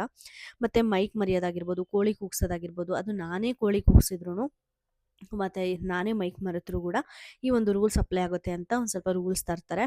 ಈ ಕೋಳಿಗೆ ಕೂಗಿಸ್ಕೊಂಡ್ರೆ 2 ಲೋಟ ಸ್ಪೂನಲ್ಲಿ ನೀರು ತುಂಬಿಸ್ಬೇಕಂತೆ. ಐಡಿಯಾ ಮಾತ್ರ ಸಿಕ್ಕಾಪಟ್ಟೆ ಚೆನ್ನಾಗಿದೆ. ಇದು ತೆಲುಗು ಬಿಗ್ ಬಾಸಲ್ಲಿ ನಬೀಲ್ ಅನ್ನೋ ಕಂಟೆಸ್ಟೆಂಟ್ಸ್ಗೆ ಬಿಗ್ ಬಾಸ್ ಅವ್ರು ಕೊಟ್ಟಿದ್ರು, ಅವ್ರಿಗೆ ಬಕೆಟ್ ಕೊಟ್ಟಿದ್ರು ಆ್ಯಕ್ಚುಲಿ ಹೇಳ್ಬೇಕು ಅಂದರೆ. ಸೊ ಆ ಥರ ಒಂದು ಇನೋವೇಟಿವ್ ಆಗಿ ಭವ್ಯ ಅವರು ಆಲೋಚನೆ ಮಾಡಿದ್ದಾರೆ ಇಲ್ಲಿ, ಥಿಂಕ್ ಮಾಡಿದ್ದಾರೆ ಇಲ್ಲಿ ಅಂತ ಅನ್ನಿಸ್ತು. ಮತ್ತು ಏನಾದ್ರೂ ಅವರು ಏನಾದ್ರು ಮೈಕ್ ಹಾಕೋದೇನಾದರೂ ಮರೆತರು ಅಂದರೆ ಅದಕ್ಕೆ ಒಂದು ಸೂಪರ್ ಡೂಪರ್ ಪನಿಷ್ಮೆಂಟು, ಬಟ್ಟೆಲೆಲ್ಲ ಒಗೆಬೇಕಂತೆ ಯಾವುದಾದ್ರೂ ಒಬ್ಬ ಕಂಟೆಸ್ಟೆಂಟ್ಸು. ಇದು ಕ್ರೇಜಿ ಅಂತ ಅನ್ನಿಸ್ತು. ಇವಾಗ ಯಾರು ಮೈಕ್ ಮರಿತಾರೆ ಅಂತ ನನಗಂತೂ ಅನ್ಸಲ್ಲ. ಅದನ್ನು ಸ್ವಲ್ಪ ಒಪ್ಕೊಳ್ಬೇಕಾದ್ರೆ ಎಲ್ಲರೂ ಹಿಂದೆ ಮುಂದೆ ನೋಡಿದ್ರು, ಅಪ್ಪ ಇದೆಲ್ಲ ವರ್ಕೌಟ್ ಆಗುತ್ತಾ ಅನ್ನೋ ಥರನೇ ಇತ್ತು ಎಲ್ಲರೂ ಪ್ರತಿಯೊಬ್ಬರ ಎಕ್ಸ್ಪ್ರೆಷನ್ನೂ. ಇದಾದ ನಂತರ ಲಕ್ಸುರಿ ಬಜೆಟ್ ಟಾಸ್ಕ್ ಬರುತ್ತೆ. ಕ್ರೇಜಿ ಅಂದರೆ ಕ್ರೇಜಿ. ಮೋಕ್ಷಿತ ಮತ್ತು ಚೈತ್ರಕ್ಕ ಸಖತ್ ಕಾಮಿಡಿ ಜನ್ರೇಟ್ ಮಾಡಿದ್ರು. ಚೈತ್ರಕ್ಕಾಗಿ ಗೇಮೇ ಅರ್ಥ ಆಗಲಿಲ್ವಾ ಅಂತ ಅನ್ನಿಸ್ತು. ಕಪ್ಪೆ ಥರ ಎಗರ್ತಾ ಇದ್ದಾರೆ ಬಾಲ್ನ ಬಿಟ್ಟು. ಫೌಲ್ ಕೂಡ ಮಾಡಿದ್ರು. ಆ ಕಡೆ ಭವ್ಯ ಅವ್ರು ಬಡ್ಕೊಳ್ತಾ ಇದ್ರು ಆ್ಯಕ್ಚುಲಿ, ಚೈತ್ರಕ್ಕ ಕೈ ಎತ್ತಿ ಫೌಲ್ ಆಗುತ್ತೆ ಅಂತ. ಲಕ್ಸುರಿ ಬಜೆಟ್ ಟಾಸ್ಕ್ ಏನಪ್ಪ ಅಂದರೆ ದುಡ್ಡು ಹಾಕಿರ್ತಾರೆ, ಅಂದರೆ ದುಡ್ಡಲ್ಲ, ದುಡ್ಡು ಬರೆದ್ಬಿಟ್ಟು ಅದರ ಒಂದು ಸ್ಟಿಕ್ಕರ್ ಥರ ಹಾಕಿರ್ತಾರೆ. ಆ ಸ್ಟಿಕ್ಕರ್ನ ಕಲೆಕ್ಟ್ ಮಾಡ್ಕೊಂಡು ಬರಬೇಕು. ಆ ಕೌಂಟ್ ಎಷ್ಟಿರುತ್ತೋ ಅಷ್ಟು ಕೌಂಟ್ಗೆ ಎಷ್ಟು ದುಡ್ಡು ಬರುತ್ತೋ ಅಷ್ಟು ದುಡ್ಡಿಗೆ ಅವರು ಲಕ್ಸುರಿ ಬಜೆಟ್ನ ಪರ್ಚೇಸ್ ಮಾಡ್ಬೋದಾಗಿರುತ್ತೆ. ಅಲ್ಲಿ ಆಡೋಕ್ಕೋಸ್ಕರ ಭವ್ಯಗೌಡ ಅವರು ಗೌತಮಿ ಅವರು ಒಂದು ಪೇರಪ್ ಆಗಿ ಹೋಗ್ತಾರೆ, ಮಂಜಣ್ಣ ತ್ರಿವಿಕ್ರಮ್ ಒಂದು ಪೇರಪ್ ಆಗ್ತಾರೆ, ಮೋಕ್ಷಿತ ಮತ್ತು ಚೈತ್ರ ಅವ್ರು ಒಂದು ಪೇರಪ್ ಆಗ್ತಾರೆ. ದುಡ್ಡು ಕಲೆಕ್ಟ್ ಮಾಡ್ಕೊಳ್ಳೋದಕ್ಕೆ ರಜತ್ ಅವ್ರು ಬರ್ತಾರೆ. ರಜತ್ ಅವರು ಸಿಕ್ಕಾಪಟ್ಟೆ ಚೆನ್ನಾಗಿ ಆಡಿದ್ರು ಈ ಟಾಸ್ಕಲ್ಲಿ ಅಂತ ಅನ್ನಿಸ್ತು. ತುಂಬ ಕ್ವಿಕ್ ಆಗಿದ್ರು, ತುಂಬ ಚೆನ್ನಾಗಿ ಆ ಕಡೆ ಈ ಕಡೆ ಮೂಮೆಂಟ್ ಎಲ್ಲ ಮಾಡಿಕೊಂಡು ಸಿಕ್ಕಾಪಟ್ಟೆ ಫಾಸ್ಟಾಗಿ ಸ್ಟಿಕ್ಕರ್ಸ್ನ ಕಲೆಕ್ಟ್ ಮಾಡ್ಕೊಂಡ್ರು ಅಂತ ಅನ್ನಿಸ್ತು. ಕಾಮಿಡಿ ಅಂದರೆ ಚೈತ್ರ ಮೋಕ್ಷಿತ ಅವರು ಎಳ್ಕೊಳ್ತಾ ಇದ್ದಾರೆ ಆಯಿತಾ, ಅವ್ರು ಕರೆಕ್ಟಾಗೆ ಹೋಲ್ಡ್ ಮಾಡಿದ್ದಾರೆ ಅಂತ ಅನ್ನಿಸ್ತು. ಚೈತ್ರ ಅವ್ರ ಕೆಲಸ ಏನು, ಬಾಲ್ನ ಟೈಟಾಗಿ ಹಿಡ್ಕೊಂಡು ನಿಂತ್ಕೋಬೇಕು ಅಷ್ಟೇ. ಬಟ್ ಅವ್ರಿಗೆ ಬಿಟ್ಟು ಅವರೇ ಮೂವ್ ಮಾಡೋಕ್ಕೆ ಹೋಗ್ತಾ ಇದ್ರು, ಕಪ್ಪೆ ಥರ ಎಗರ್ತಾ ಇದ್ರು. 2 ಸಲ ಪಲ್ಟಿ ಕೂಡ ಹೊಡೆದ್ರು ಚೈತ್ರ ಮೋಕ್ಷಿತ. ಸಿಕ್ಕಾಪಟ್ಟೆ ಫನ್ ಅಂತೂ ಜನ್ರೇಟ್ ಆಯಿತು ನನಗೆ ಆ ಒಂದು ಇದನ್ನು ನೋಡಬೇಕಾದ್ರೆ. ಬಟ್ ಎಲ್ಲರೂ ಸಿಕ್ಕಾಪಟ್ಟೆ ಸುಸ್ತಾಗೋದ್ರು, ಎಲ್ಲರೂ ಬಿದ್ದೋಗ್ಬಿಟ್ರು. ಅಲ್ಲಿ ಕುತ್ಕೊಂಡಿರೋರಂತೂ ಐಶು, ಧನರಾಜು, ಹನುಮಂತು ಅವರೆಲ್ಲ ನಕ್ಕು ಹಂಗೆ ಬಿದ್ದು ನಗ್ತಾ ಇದ್ರು. ಅದು ಸಿಕ್ಕಾಪಟ್ಟೆ ಕಾಮಿಡಿ ಅಂತ ಅನ್ನಿಸ್ತು. ಅಷ್ಟು 5800 ಏನೋ ಪಾಯಿಂಟ್ ಕಲೆಕ್ಟ್ ಮಾಡಿದ್ರು. ಅಲ್ಲಿ ಬರೀ 50, 100, 10 ಹಿಂಗೆಲ್ಲ ಪಾಯಿಂಟ್ಸ್ ಇತ್ತು. ಸೀರಿಯಸ್ಲಿ ಸಿಕ್ಕಾಪಟ್ಟೆ ಕಷ್ಟಪಟ್ಟು ತುಂಬ ಚೆನ್ನಾಗಿ ಆಡಿದ್ರು ಈ 7 ಜನನು ಅಂತ ನನಗೆ ಅನ್ನಿಸ್ತು. ಇದೆಲ್ಲ ಆದಮೇಲೆ ಸ್ವಲ್ಪ ತ್ರಿವಿಕ್ರಮ ಮತ್ತು ಭವ್ಯ ನಡುವೆ ಸ್ವಲ್ಪ ಜಗಳ ಅಂತೂ ನಡೆಯುತ್ತೆ. ಆ ಜಗಳ ಏನಕ್ಕಪ್ಪ ಆಗಿರುತ್ತೆ ಅಂದರೆ, ತ್ರಿವಿಕ್ರಮ್ ಇದ್ಬಿಟ್ಟು ಇನ್ನು ಎಷ್ಟು ದುಡ್ಡು ಬಿಟ್ಟಿರ್ತೀವಿ ಕೌಂಟ್ ಮಾಡ್ಕೊಂಡು ಬರೋಣ, ಸ್ಟಿಕ್ಕರ್ಸಲ್ಲಿ ಮೋಸ್ಟ್ಲಿ 100, 200 ಇನ್ನೂ ಜಾಸ್ತಿ ಇರ್ತವೇನೋ ಅಂತ ಅಂದ್ಬಿಟ್ಟು ಹೋಗಿರ್ತಾರೆ. ಅಲ್ಲಿ ನನಗೆ ತ್ರಿವಿಕ್ರಮ್ ಹೋಗ್ಬೇಕಾದ್ರೆ ಖಂಡಿತ ಅವರು ಅದನ್ನು ಎತ್ತಿ ನೋಡೋಕ್ಕೆ ಹೋಗಿದ್ರು ಆಯಿತಾ, ಪ್ರಾಪರ್ಟಿನ ಟಚ್ ಮಾಡಿರೋರು. ಅಲ್ಲಿ ಭವ್ಯ ಅವರು ಸ್ಟಾಪ್ ಮಾಡಿರಲಿಲ್ಲ ಅಂದಿದ್ರೆ. ಬಟ್ ಅಲ್ಲಿ ತ್ರಿವಿಕ್ರಮು ಭವ್ಯ ಅವರು ಗಟ್ಟಿ ಕೇಳಿದ್ರಲ್ಲ ಅನ್ನೋ ಕೋಪ ಡೆಫಿನೆಟ್ಲಿ ಅಲ್ಲಿ ತ್ರಿವಿಕ್ರಮಿಗೆ ಬಂತು. ಅಲ್ಲಿ ನಾನೇನು ಸುಮ್ಮನೆ ಅಲ್ಲಿ ಹೋಗಿ ಎಷ್ಟಿದ್ದಾವೆ ಸ್ಟಿಕ್ಕರ್ಸ್ ಅಂತ ನಾನು ಕೌಂಟ್ ಮಾಡೋಕ್ಕೆ ಹೋಗಿದ್ದು ಅಂತ ಅಂದರು. ಬಟ್ ಇಲ್ಲ, ಅದನ್ನ ಎತ್ತಿ ನೋಡೋಕ್ಕೆ ಹೋಗಿದ್ರು ತ್ರಿವಿಕ್ರಮು. ಆ ಪಾಯಿಂಟ್ ಆಫ್ ಟೈಮಲ್ಲಿ ತ್ರಿವಿಕ್ರಮ್ ಪ್ರಾಪರ್ಟೀಸ್ನ ಮುಟ್ಟಬಾರ್ದು ಅನ್ನೋ ಪಾಯಿಂಟು ಮರ್ತಿದಂತೂ ಖಂಡಿತ ನಿಜ ಆಯಿತಾ. ಬಟ್ ಆದರೆ ಭವ್ಯವರು ಅಷ್ಟು ಜೋರಾಗಿ ನನ್ನ ಹರ್ಚಿ ಕೇಳೋದಲ್ಲ ಅನ್ನೋದಕ್ಕೆ ಡೆಫಿನೆಟ್ಲಿ ಫೀಲ್ ಆಗಿದ್ದಾರೆ ತ್ರಿವಿಕ್ರಮು. ಅಲ್ಲಿ ಒಂದು ಸ್ವಲ್ಪ ಜಗಳ ಬರುತ್ತೆ. ಪ್ರಾಪರ್ಟಿ ಅಂದಮೇಲೆ ಪ್ರಾಪರ್ಟಿ, ನೀವು ಎತ್ತು ನೋಡ್ತಿರೋ ಇಲ್ವೋ, ದಯವಿಟ್ಟು ಕೂತ್ಕೊಳ್ಳಿ, ಯಾಕೆ ಸುಮ್ಮನೆ ರಿಸ್ಕ್ ತೊಗೊಳ್ಬೇಕು ಅಂತ ಹೇಳಿದಾಗ ತ್ರಿವಿಕ್ರಮ್ ಅವರು ಅಲ್ಲಿ ಹರ್ಟ್ ಮಾಡ್ತಾರೆ. ಹರ್ಟ್ ಆಗ್ತಾರೆ. ಮಂಜು ಅವರು ಸುಮ್ಮನೆ ಇರು, ನಾವು ನೋಡೋಕೆ ಹೋಗಿದ್ದು, ನಮಗೇನು ಗೊತ್ತಾಗಲ್ವಾ ಅಂದ್ಬಿಟ್ಟು ಸ್ವಲ್ಪ ತ್ರಿವಿಕ್ರಮ್ಗೆ ಸಪೋರ್ಟ್ ಮಾಡಿಕೊಂಡು ಮಾತಾಡ್ತಾರೆ. ಇಲ್ಲಿ ತ್ರಿವಿಕ್ರಮ್ ಹರ್ಟ್ ಆದರು ಅನ್ನೋದು ಮಾತ್ರ ನಮಗೆ ಕ್ಲೀನಾಗಿ ಗೊತ್ತಾಗುತ್ತೆ. ಅದಕ್ಕೆ ಲಕ್ಸುರಿ ಬಜೆಟ್ ಪಾಯಿಂಟ್ಸು ಕೂಡ ನಾನು ಬರೆಯಲ್ಲ ಅಂತ ಹೇಳ್ತಾರೆ. ಬಟ್ ಅದಾದಮೇಲೆ ಕನ್ವಿನ್ಸ್ ಆಗಿದ್ದಾರೆ ಅಂತ ಅನಿಸುತ್ತೆ. ಏನೇನು ಬರಿಬೇಕು, ಎಷ್ಟೆಷ್ಟು ಪಾಯಿಂಟು ಅಂತ ನೋಡಿ ಹೇಳಿ ಮಂಜಣ್ಣನಿಗೆ ಅನ್ನೋ ಕೆಲಸ ತ್ರಿವಿಕ್ರಮು ಕೊಡ್ತಾರೆ. ಫೈನಲಿ ಮಾಡ್ತಾರೆ. ಅಲ್ಲಿ ಎಲ್ಲರೂ ಡಿಸೈಡ್ ಆಗಿರ್ತಾರೆ, ಮಟನ್ನು ಮತ್ತು ತುಪ್ಪ ಮತ್ತು ಕಾಫಿ ಪುಡಿ 3 ಪ್ರಿಯಾರಿಟಿಯಾಗಿ ಇಟ್ಕೊಂಡಿರಬೇಕು. ಇನ್ನು ಪಾಯಿಂಟ್ಸ್ ಏನಾದರೂ ಮಿಕ್ಕಿದ್ರೆ ಉಪ್ಪಿನಕಾಯಿ ಬರ್ಕೋಬೇಕು ಅಂತ ತುಂಬ ಕ್ಲಿಯರಾಗಿ ಹೇಳಿರ್ತಾರೆ ಆಯಿತಾ. ಇಲ್ಲಿ ನನಗೆ ಮಂಜಣ್ಣದು ಎಷ್ಟು ತಪ್ಪಿದೆಯೋ ಸ್ವಲ್ಪ ತ್ರಿವಿಕ್ರಮ್ದು ಅಷ್ಟೇ ತಪ್ಪಿದೆ ಅನ್ನಿಸ್ತು. ಬಟ್ ತ್ರಿವಿಕ್ರಮ್ ಏನು ಹೇಳ್ತಾರೆ ಅಂದರೆ ಲಾಸ್ಟಲ್ಲಿ ನನಗೆ ಲಕ್ಸುರಿ ಪಾಯಿಂಟ್ಸಲ್ಲಿ ಮಟನ್ನ ಒಂದೇ ಸಲ ಬರಿಬೇಕು ಅಂತ ಇರುತ್ತೆ. ಬಟ್ ಮಂಜಣ್ಣ ಬೇಕು ಅಂತಲೇ ಬರೆದಿರೋದು ಆಯಿತಾ. ಮಂಜಣ್ಣ ಕನ್ಫ್ಯೂಸ್ ಆಗಿ ಇಲ್ಲಿ ಬರೆದ್ರು ಅಂತ ನನಗೆ ಖಂಡಿತ ಅನ್ನಿಸ್ಲಿಲ್ಲ. ಕ್ಯಾಲ್ಕುಲೇಷನ್ ಸರಿ ಹೋಗ್ಬಿಡುತ್ತೆ, 4000 ಮಾಡೋಣ ಪಾಯಿಂಟ್ಸು ಅಂತಲೇ ಬರೆದಿರೋದು. ಬಟ್ ಮಟನ್ಗೆ ಸ್ವಲ್ಪ ರೇಟ್ ಜಾಸ್ತಿ ಇರೋದ್ರಿಂದ ಅಲ್ಲೊಂದು ಸ್ವಲ್ಪ ಮಂಜಣ್ಣನ ಕ್ಯಾಲ್ಕುಲೇಷನ್ ಕ್ಯಾಲ್ಕುಲೇಷನ್ ಎಡವಟ್ಟಾಯ್ತು ಅಂತಾನೆ ಹೇಳ್ಬೋದು. ಅದನ್ನ ತ್ರಿವಿಕ್ರಮ್ ನೋಡ್ಬೋದಾಗಿತ್ತು, ನೋಡ್ಬಿಟ್ಟು ಅದನ್ನ ಅಳಿಸ್ಬೋದಾಗಿತ್ತು. ಬಟ್ ತ್ರಿವಿಕ್ರಮ್ ಭವ್ಯ ಅವ್ರ ಹತ್ರ ಡಿಸ್ಕಸ್ ಮಾಡ್ಬೇಕಾದ್ರೆ ಏನ್ ಹೇಳ್ತಾರೆ ಅಂದ್ರೆ, ಈ ತರ ನಾನು ಹೇಳಂಗಿರ್ಲಿಲ್ಲ ಅಂತ ಹೇಳ್ತಾರೆ. ಸೊ ಮೋಸ್ಟ್ಲಿ ಅವರು ರೇಟ್ ಮಾತ್ರ ಹೇಳ್ಬೇಕಾಗಿರುತ್ತಾ ಏನು ಅಂತ ಅಲ್ಲಿ ನಮ್ಗೆ ಕ್ಲಾರಿಟಿ ಸಿಗಲ್ಲ. ಬಟ್ ಅಲ್ಲಿ ನೋಡ್ಬೋದಾಗಿತ್ತು ಮಂಜಣ್ಣ ಮಟನ್ನ 2 ಸಲ ಬರ್ದಿದ್ದಾರೆ. ಜಸ್ಟ್ 1 ಸಲ ಬರಿಬೋದಾಗಿತ್ತು ಅಂತ. ಇದನ್ನ ಸ್ವಲ್ಪ ಡಿಸ್ಕಷನ್ ಆಗುತ್ತೆ. ಈ ಥರ ಮಂಜು ಅವರು ಬೇಕು ಅಂತಾನೆ ಬರೆದ್ರು. ಬಂದಿರೋ 4,000 ಪಾಯಿಂಟ್ಸು ಕೂಡ ನಾವು ಸರಿಯಾಗಿ ತೊಗೊಳಕ್ಕಾಗ್ಲಿಲ್ಲ ಅಂತೆಲ್ಲನೂ ಒಂದು ಸ್ವಲ್ಪ ಮಾತುಕತೆ ಬರುತ್ತೆ.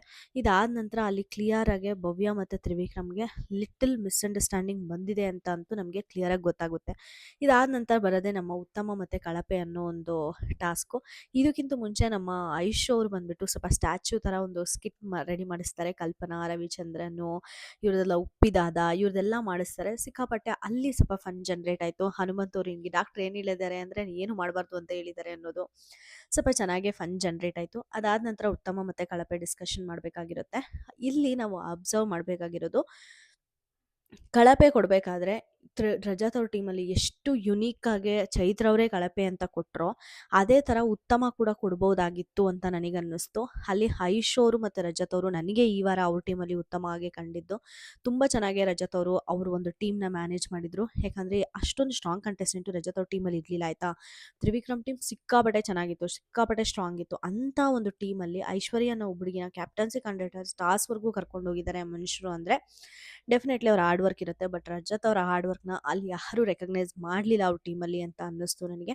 ಭವ್ಯ ಅವ್ರು ಬರ್ತಾರೆ ಫಸ್ಟು, ಉತ್ತಮ ತ್ರಿವಿಕ್ರಮ್ ಕೊಡ್ತಾರೆ. ಅವ್ರಿಗೆ ನಗು ಬರ್ತೈತೆ, ಎಲ್ಲ ನನಗೆ ತ್ರಿವಿಕ್ರಮ್ಗೆ ಕೊಡ್ತೀನ ಅಂತ. ಬಟ್ ರೀಸನ್ ಕೊಟ್ಟಿದ್ದು ಮಾತ್ರ ಸಿಕ್ಕಾಪಟ್ಟೆ ಇಷ್ಟ ಆಯಿತು.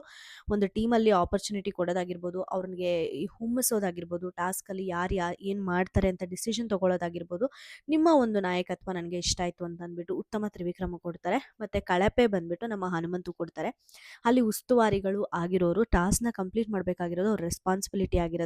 ಬಟ್ ಅಲ್ಲಿ ಈ ರೆಸ್ಪಾನ್ಸಿಬಿಲಿಟಿ ಅನ್ನೋದನ್ನ ಬಿಟ್ಟು ಟಾಸ್ಕ್ ರದ್ದಾದರೂ ಪರವಾಗಿಲ್ಲ ಅನ್ನೋ ಒಂದು ಸ್ಟೇಟ್ಮೆಂಟ್ ನಿಮ್ಮ ಬಾಯಿಂದ ಬರುತ್ತೆ. ಅದಕ್ಕೋಸ್ಕರ ನಾನು ನಿಮಗೆ ಕಳಪೆ ಕೊಡ್ತೀನಿ ಅಂತ ಹೇಳ್ತಾರೆ. ಬಟ್ ನನಗಿಲ್ಲೇನು ಅಂದರೆ, ಅಲ್ಲಿ ಟೀಮ್ ಅಂತ ಬಂದಾಗ ನಮ್ಮ ಭವ್ಯವ್ರು ತೊಗೊಂಡಿದ್ದ ಡಿಸಿಷನು ಇಲ್ಲಿ ಕಳಪೆಗೆ ಸರಿ ಇರುತ್ತೆ. ಬಟ್ ಪ್ರತಿ ಸಲನೂ ಚೈತ್ರ ಅವರು ಕಳಪೆ ನಿರ್ಧಾರಗಳನ್ನೇ ಕೊಡ್ಕೊಂಡು ಹೋಗ್ತಾ ಇದ್ರೆ, ಕಳಪೆ ನಿರ್ಧಾರನೇ ಕೊಡ್ತಾ ಇರ್ತಾರೆ ಚೈತ್ರ ಅವರು. ಯಾವಾಗ್ಲೂ ಹಿಂಗೆ ಮಾಡ್ತಾ ಇರ್ತಾರೆ. ಅಲ್ಲಿ ಮೇಯ್ನು ರದ್ದಾಗಕ್ಕೆ ಕಾರಣ ಬಂದ್ಬಿಟ್ಟು ನನಗೆ ಚೈತ್ರ ಅವರು ಅಂತ ಅನ್ನಿಸ್ತು, ಹನುಮಂತ್ ಅವ್ರು ಅಂತ ಅನ್ನಿಸ್ಲಿಲ್ಲ. ಬಟ್ ಚೈತ್ರ ಅವರು ಟೀಮಲ್ಲೇ ಭವ್ಯವ್ರು ಇದ್ದಿದ್ದರಿಂದ ಅವರು ಆ ಟಾಸ್ಕ್ನ ಏನಾದರೂ ವಿನ್ ಆಗಿದ್ದಿದ್ರೆ ಬೇರೆಯವ್ರು ಯಾರು ನಾಮಿನೇಟ್ ಆಗ್ತಾ ಇರಲಿಲ್ಲ, ವಿಕ್ಕಿ ನಾಮಿನೇಟ್ ಆಗ್ತಾ ಇರಲಿಲ್ಲ ಒಂದು ಇದಕ್ಕೆ ಅನ್ನೋದು ಉದ್ದೇಶ ಭವ್ಯವ್ರಿಗಿರ್ಬೋದು. ಅದಕ್ಕೋಸ್ಕರನೇ ಹನುಮಂತುಗೆ ಕಳಪೆ ಕೊಟ್ಟಿದ್ದಾರೆ. ಬಟ್ ಅಲ್ಲಿ ಸ್ಟ್ರಾಂಗ್ ಪಾಯಿಂಟ್ ಇರೋದ್ರಿಂದ ಈ ಕಳಪೆನ ನಾವು ಒಪ್ಕೋಬಹುದು. ಅದಾದ ನಂತರ ರಜತ್ ಅವ್ರು ಬರ್ತಾರೆ. ರಜತ್ ಅವ್ರು ಬಂದ್ಬಿಟ್ಟು ಉತ್ತಮ ಮೋಕ್ಷಿತ ಕೊಡ್ತಾರೆ. ಮೋಕ್ಷಿತಾಗೆ ಕೊಟ್ಟು ರೀಸನ್ ಹೇಳೋದು ತುಂಬ ಕರೆಕ್ಟ್ ಇತ್ತು ಅಂತ ಅನ್ನಿಸ್ತು. ಒಂದು ಟಾಸ್ಕಲ್ಲಿ ಪಾರ್ಟಿಸಿಪೇಟ್ ಮಾಡೋದಾಗಿರ್ಬೋದು, ಇಲ್ಲಾಂದರೆ ನಾನು ನಾಮಿನೇಟ್ ಮಾಡಿದಾಗ ನೆಕ್ಸ್ಟ್ ದಿನವೇ ಬಂದು ನಮ್ಮ ಟೀಮಲ್ಲಿ ಚೆನ್ನಾಗಿದ್ದಿದ್ದು, ಏನು ಮನಸ್ಸಲ್ಲಿ ಇಟ್ಕೊಳ್ಳದೆ ಚೆನ್ನಾಗಿದ್ದಿದ್ದ ರೀತಿ ನನಗೆ ಇಷ್ಟ ಆಯಿತು ಅಂತ ಹೇಳ್ತಾರೆ. ಇನ್ನು ಕಳಪೆ ಆ್ಯಸ್ ಎಕ್ಸ್ಪೆಕ್ಟೆಡ್ ನಮ್ಮ ಬಾಸು ಚೈತ್ರ ಅಕ್ಕ. ಚೈತ್ರ ಅಕ್ಕಗೆ ನಾಮಿನೇಷನ್ ಅಂದರೆ ಕಳಪೆ ಕೊಡ್ತಾ, ನೀವು ನೆಕ್ಸ್ಟ್ ಸಲ ಉಸ್ತುವಾರಿ ಮಾಡಬೇಕಾದ್ರೆ ಸ್ವಲ್ಪ ನಿಮ್ಮ ಟೀಮನ್ನು ನೋಡದೆ ನಮ್ಮ ಟೀಮ್, ನೀವು ಯಾವ ಉಸ್ತುವಾರಿನ ಮಾಡ್ತಾ ಇದ್ದೀರೋ ಆ ಟೀಮ್ನ ನೋಡಿಕೊಂಡು ಒಂದು ಉಸ್ತುವಾರಿನ ಮಾಡಿ. ನೀವೇನಾದರೂ ನೆಕ್ಸ್ಟ್ ಸಲ ಉಸ್ತುವಾರಿ ಬರ್ತಾ ಇದ್ದೀರಿ ಅಂತ ಅಂದ್ಬಿಟ್ರೆ ಹೇಳ್ಬಿಡಿ, ಕೈ ಕಾಲು ಮುಕ್ಕೊಂಡು ಬಿಡ್ತೀವಿ ನಿಮ್ಮ ಮುಂಚೆನೇ, ಸ್ವಲ್ಪ ಆಡೋರಿಗೆ ನೆಮ್ಮದಿ ಕೊಡಿ ಅಂತ ಹೇಳ್ತಾರೆ. ಅಲ್ಲಿ ಚೈತ್ರ ಅವ್ರು ಏನು ಮಾತಾಡಲ್ಲ, ನಗ್ತಾ ಇರ್ತಾರೆ. ಆ್ಯಕ್ಚುಲಿ ರಜತ್ ಅವ್ರ ಮಾತಿಗೆ ಯಾಕೆ ಗುರು ಹಿಂಗೆ ನಗ್ತಾ ಇದ್ದಾಳೆ ಅಂತಾರೆ. ಅವ್ರು ರಜತ್ ಅವರು ಕೂಡ ಹೇಳ್ತಾರೆ, ನಗದಲ್ಲ ಇಲ್ಲಿ ಕೇಳಿಸ್ಕೊ ಅಂತ ಹೇಳ್ತಾರೆ. ಸೊ ಇವ್ರಿಗೆ ಕಳಪೆ ಮತ್ತು ಉತ್ತಮ ರಜತ್ ಅವ್ರು ಏನು ಕೊಟ್ಟರೋ ಆ್ಯಕ್ಚುಲಿ ಅದು ನನಗೆ ರೈಟ್ ಅಂತ ಅನ್ನಿಸ್ತು. ಅದಾದ ನಂತರ ನಮ್ಮ ಮಂಜು ಅವ್ರು ಬರ್ತಾರೆ. ಮಂಜು ಅವರು ತ್ರಿವಿಕ್ರಮ್ಗೆ ಉತ್ತಮ ಕೊಡ್ತಾರೆ. ರಿಯಲಿ ಅದು ನಿಜವಾಗೂ ಮೆಚ್ಕೋಬೇಕಾಗಿದ್ದು. ಯಾಕಂದರೆ ಅವ್ರನ್ನ ಅವರು ಸೆಲ್ಫ್ ನಾಮಿನೇಟ್ ಮಾಡ್ಕೊಳ್ಬೇಕಂದ್ರೆ ಸಿಕ್ಕಾಪಟ್ಟೆ ಧೈರ್ಯ ಇರಬೇಕು ಆಯಿತಾ. ಸೊ ಆ ಒಂದು ನಿರ್ಧಾರನ ತ್ರಿವಿಕ್ರಮ್ ತಗೊಂಡ. ಗೇಮ್ನೆಲ್ಲ ನಡೆಸಿದ್ದು ಕೂಡ ಅಷ್ಟೇ ತುಂಬ ಚೆನ್ನಾಗೇ ಮಾಡ್ದ, ಅದಕ್ಕೋಸ್ಕರ ಉತ್ತಮ ಅಂತ ಹೇಳ್ತಾರೆ. ಮತ್ತು ಕಳಪೆ ಬಂದುಬಿಟ್ಟು ರಜತ್ ಅವರು ಕೊಡ್ತಾರೆ. ರಜತ್ ಅವರು ಕೊಡ್ತಾ ಅವರು ಎಕ್ಸ್ಪ್ಲನೇಷನ್ ಕೊಟ್ಟಿದ್ದು ವರ್ಸ್ಟ್ಗೆ ವರ್ಸ್ಟ್ ಅಂತ ಅನ್ನಿಸ್ತು. ಯಾಕಂದರೆ ಚಿಕ್ಕ ಹುಡುಗನ ಕಳಿಸಿ ಆಟ ಆಡ್ತಿದ್ಯಾ ಅಂತ ಅಂದಿದ್ದು ಮಂಜು ಅವರು ಆಯಿತಾ. ಅಲ್ಲಿ ಕ್ಯಾರೆಕ್ಟರ್ ಅಸಾಸಿಯೇಷನ್ ಬಂದಿದ್ದು ನಮ್ಮ ಮಂಜು ಅವರು ಸ್ಟಾರ್ಟ್ ಮಾಡಿದ್ದು ರಜತ್ಗೆ. ಬಟ್ ಅದಾದಮೇಲೆ ಹೇಳೋದು, ಅವ್ರನ್ನ ಕಳಿಸಿದ್ದಕ್ಕೋಸ್ಕರನೇ ಇದೆಯಾ, ನಾನು ನೀನು ಬರೀ ಕತ್ತಿಡ್ಕೊಂಡಿದ್ದಕ್ಕೇ ಒದ್ದಾಡ್ಬಿಟ್ಟೆ, ಇಲ್ಲಾಂದರೆ ನಿನ್ನ ಪ್ರಾಣ ಪಕ್ಷಿ ಆರೋಗಿರೋದು ಅಂತ ಅಂದ್ಬಿಟ್ಟು ರಜತ್ ಅವ್ರು ಅಂದರು ಆಯಿತಾ. ಒಂದು ಫ್ಲೋ ಅಲ್ಲಿ ಅಂದರು, ಅದನ್ನು ಅವರು ಒಪ್ಕೊಳ್ತಾ ಇದ್ದಾರೆ.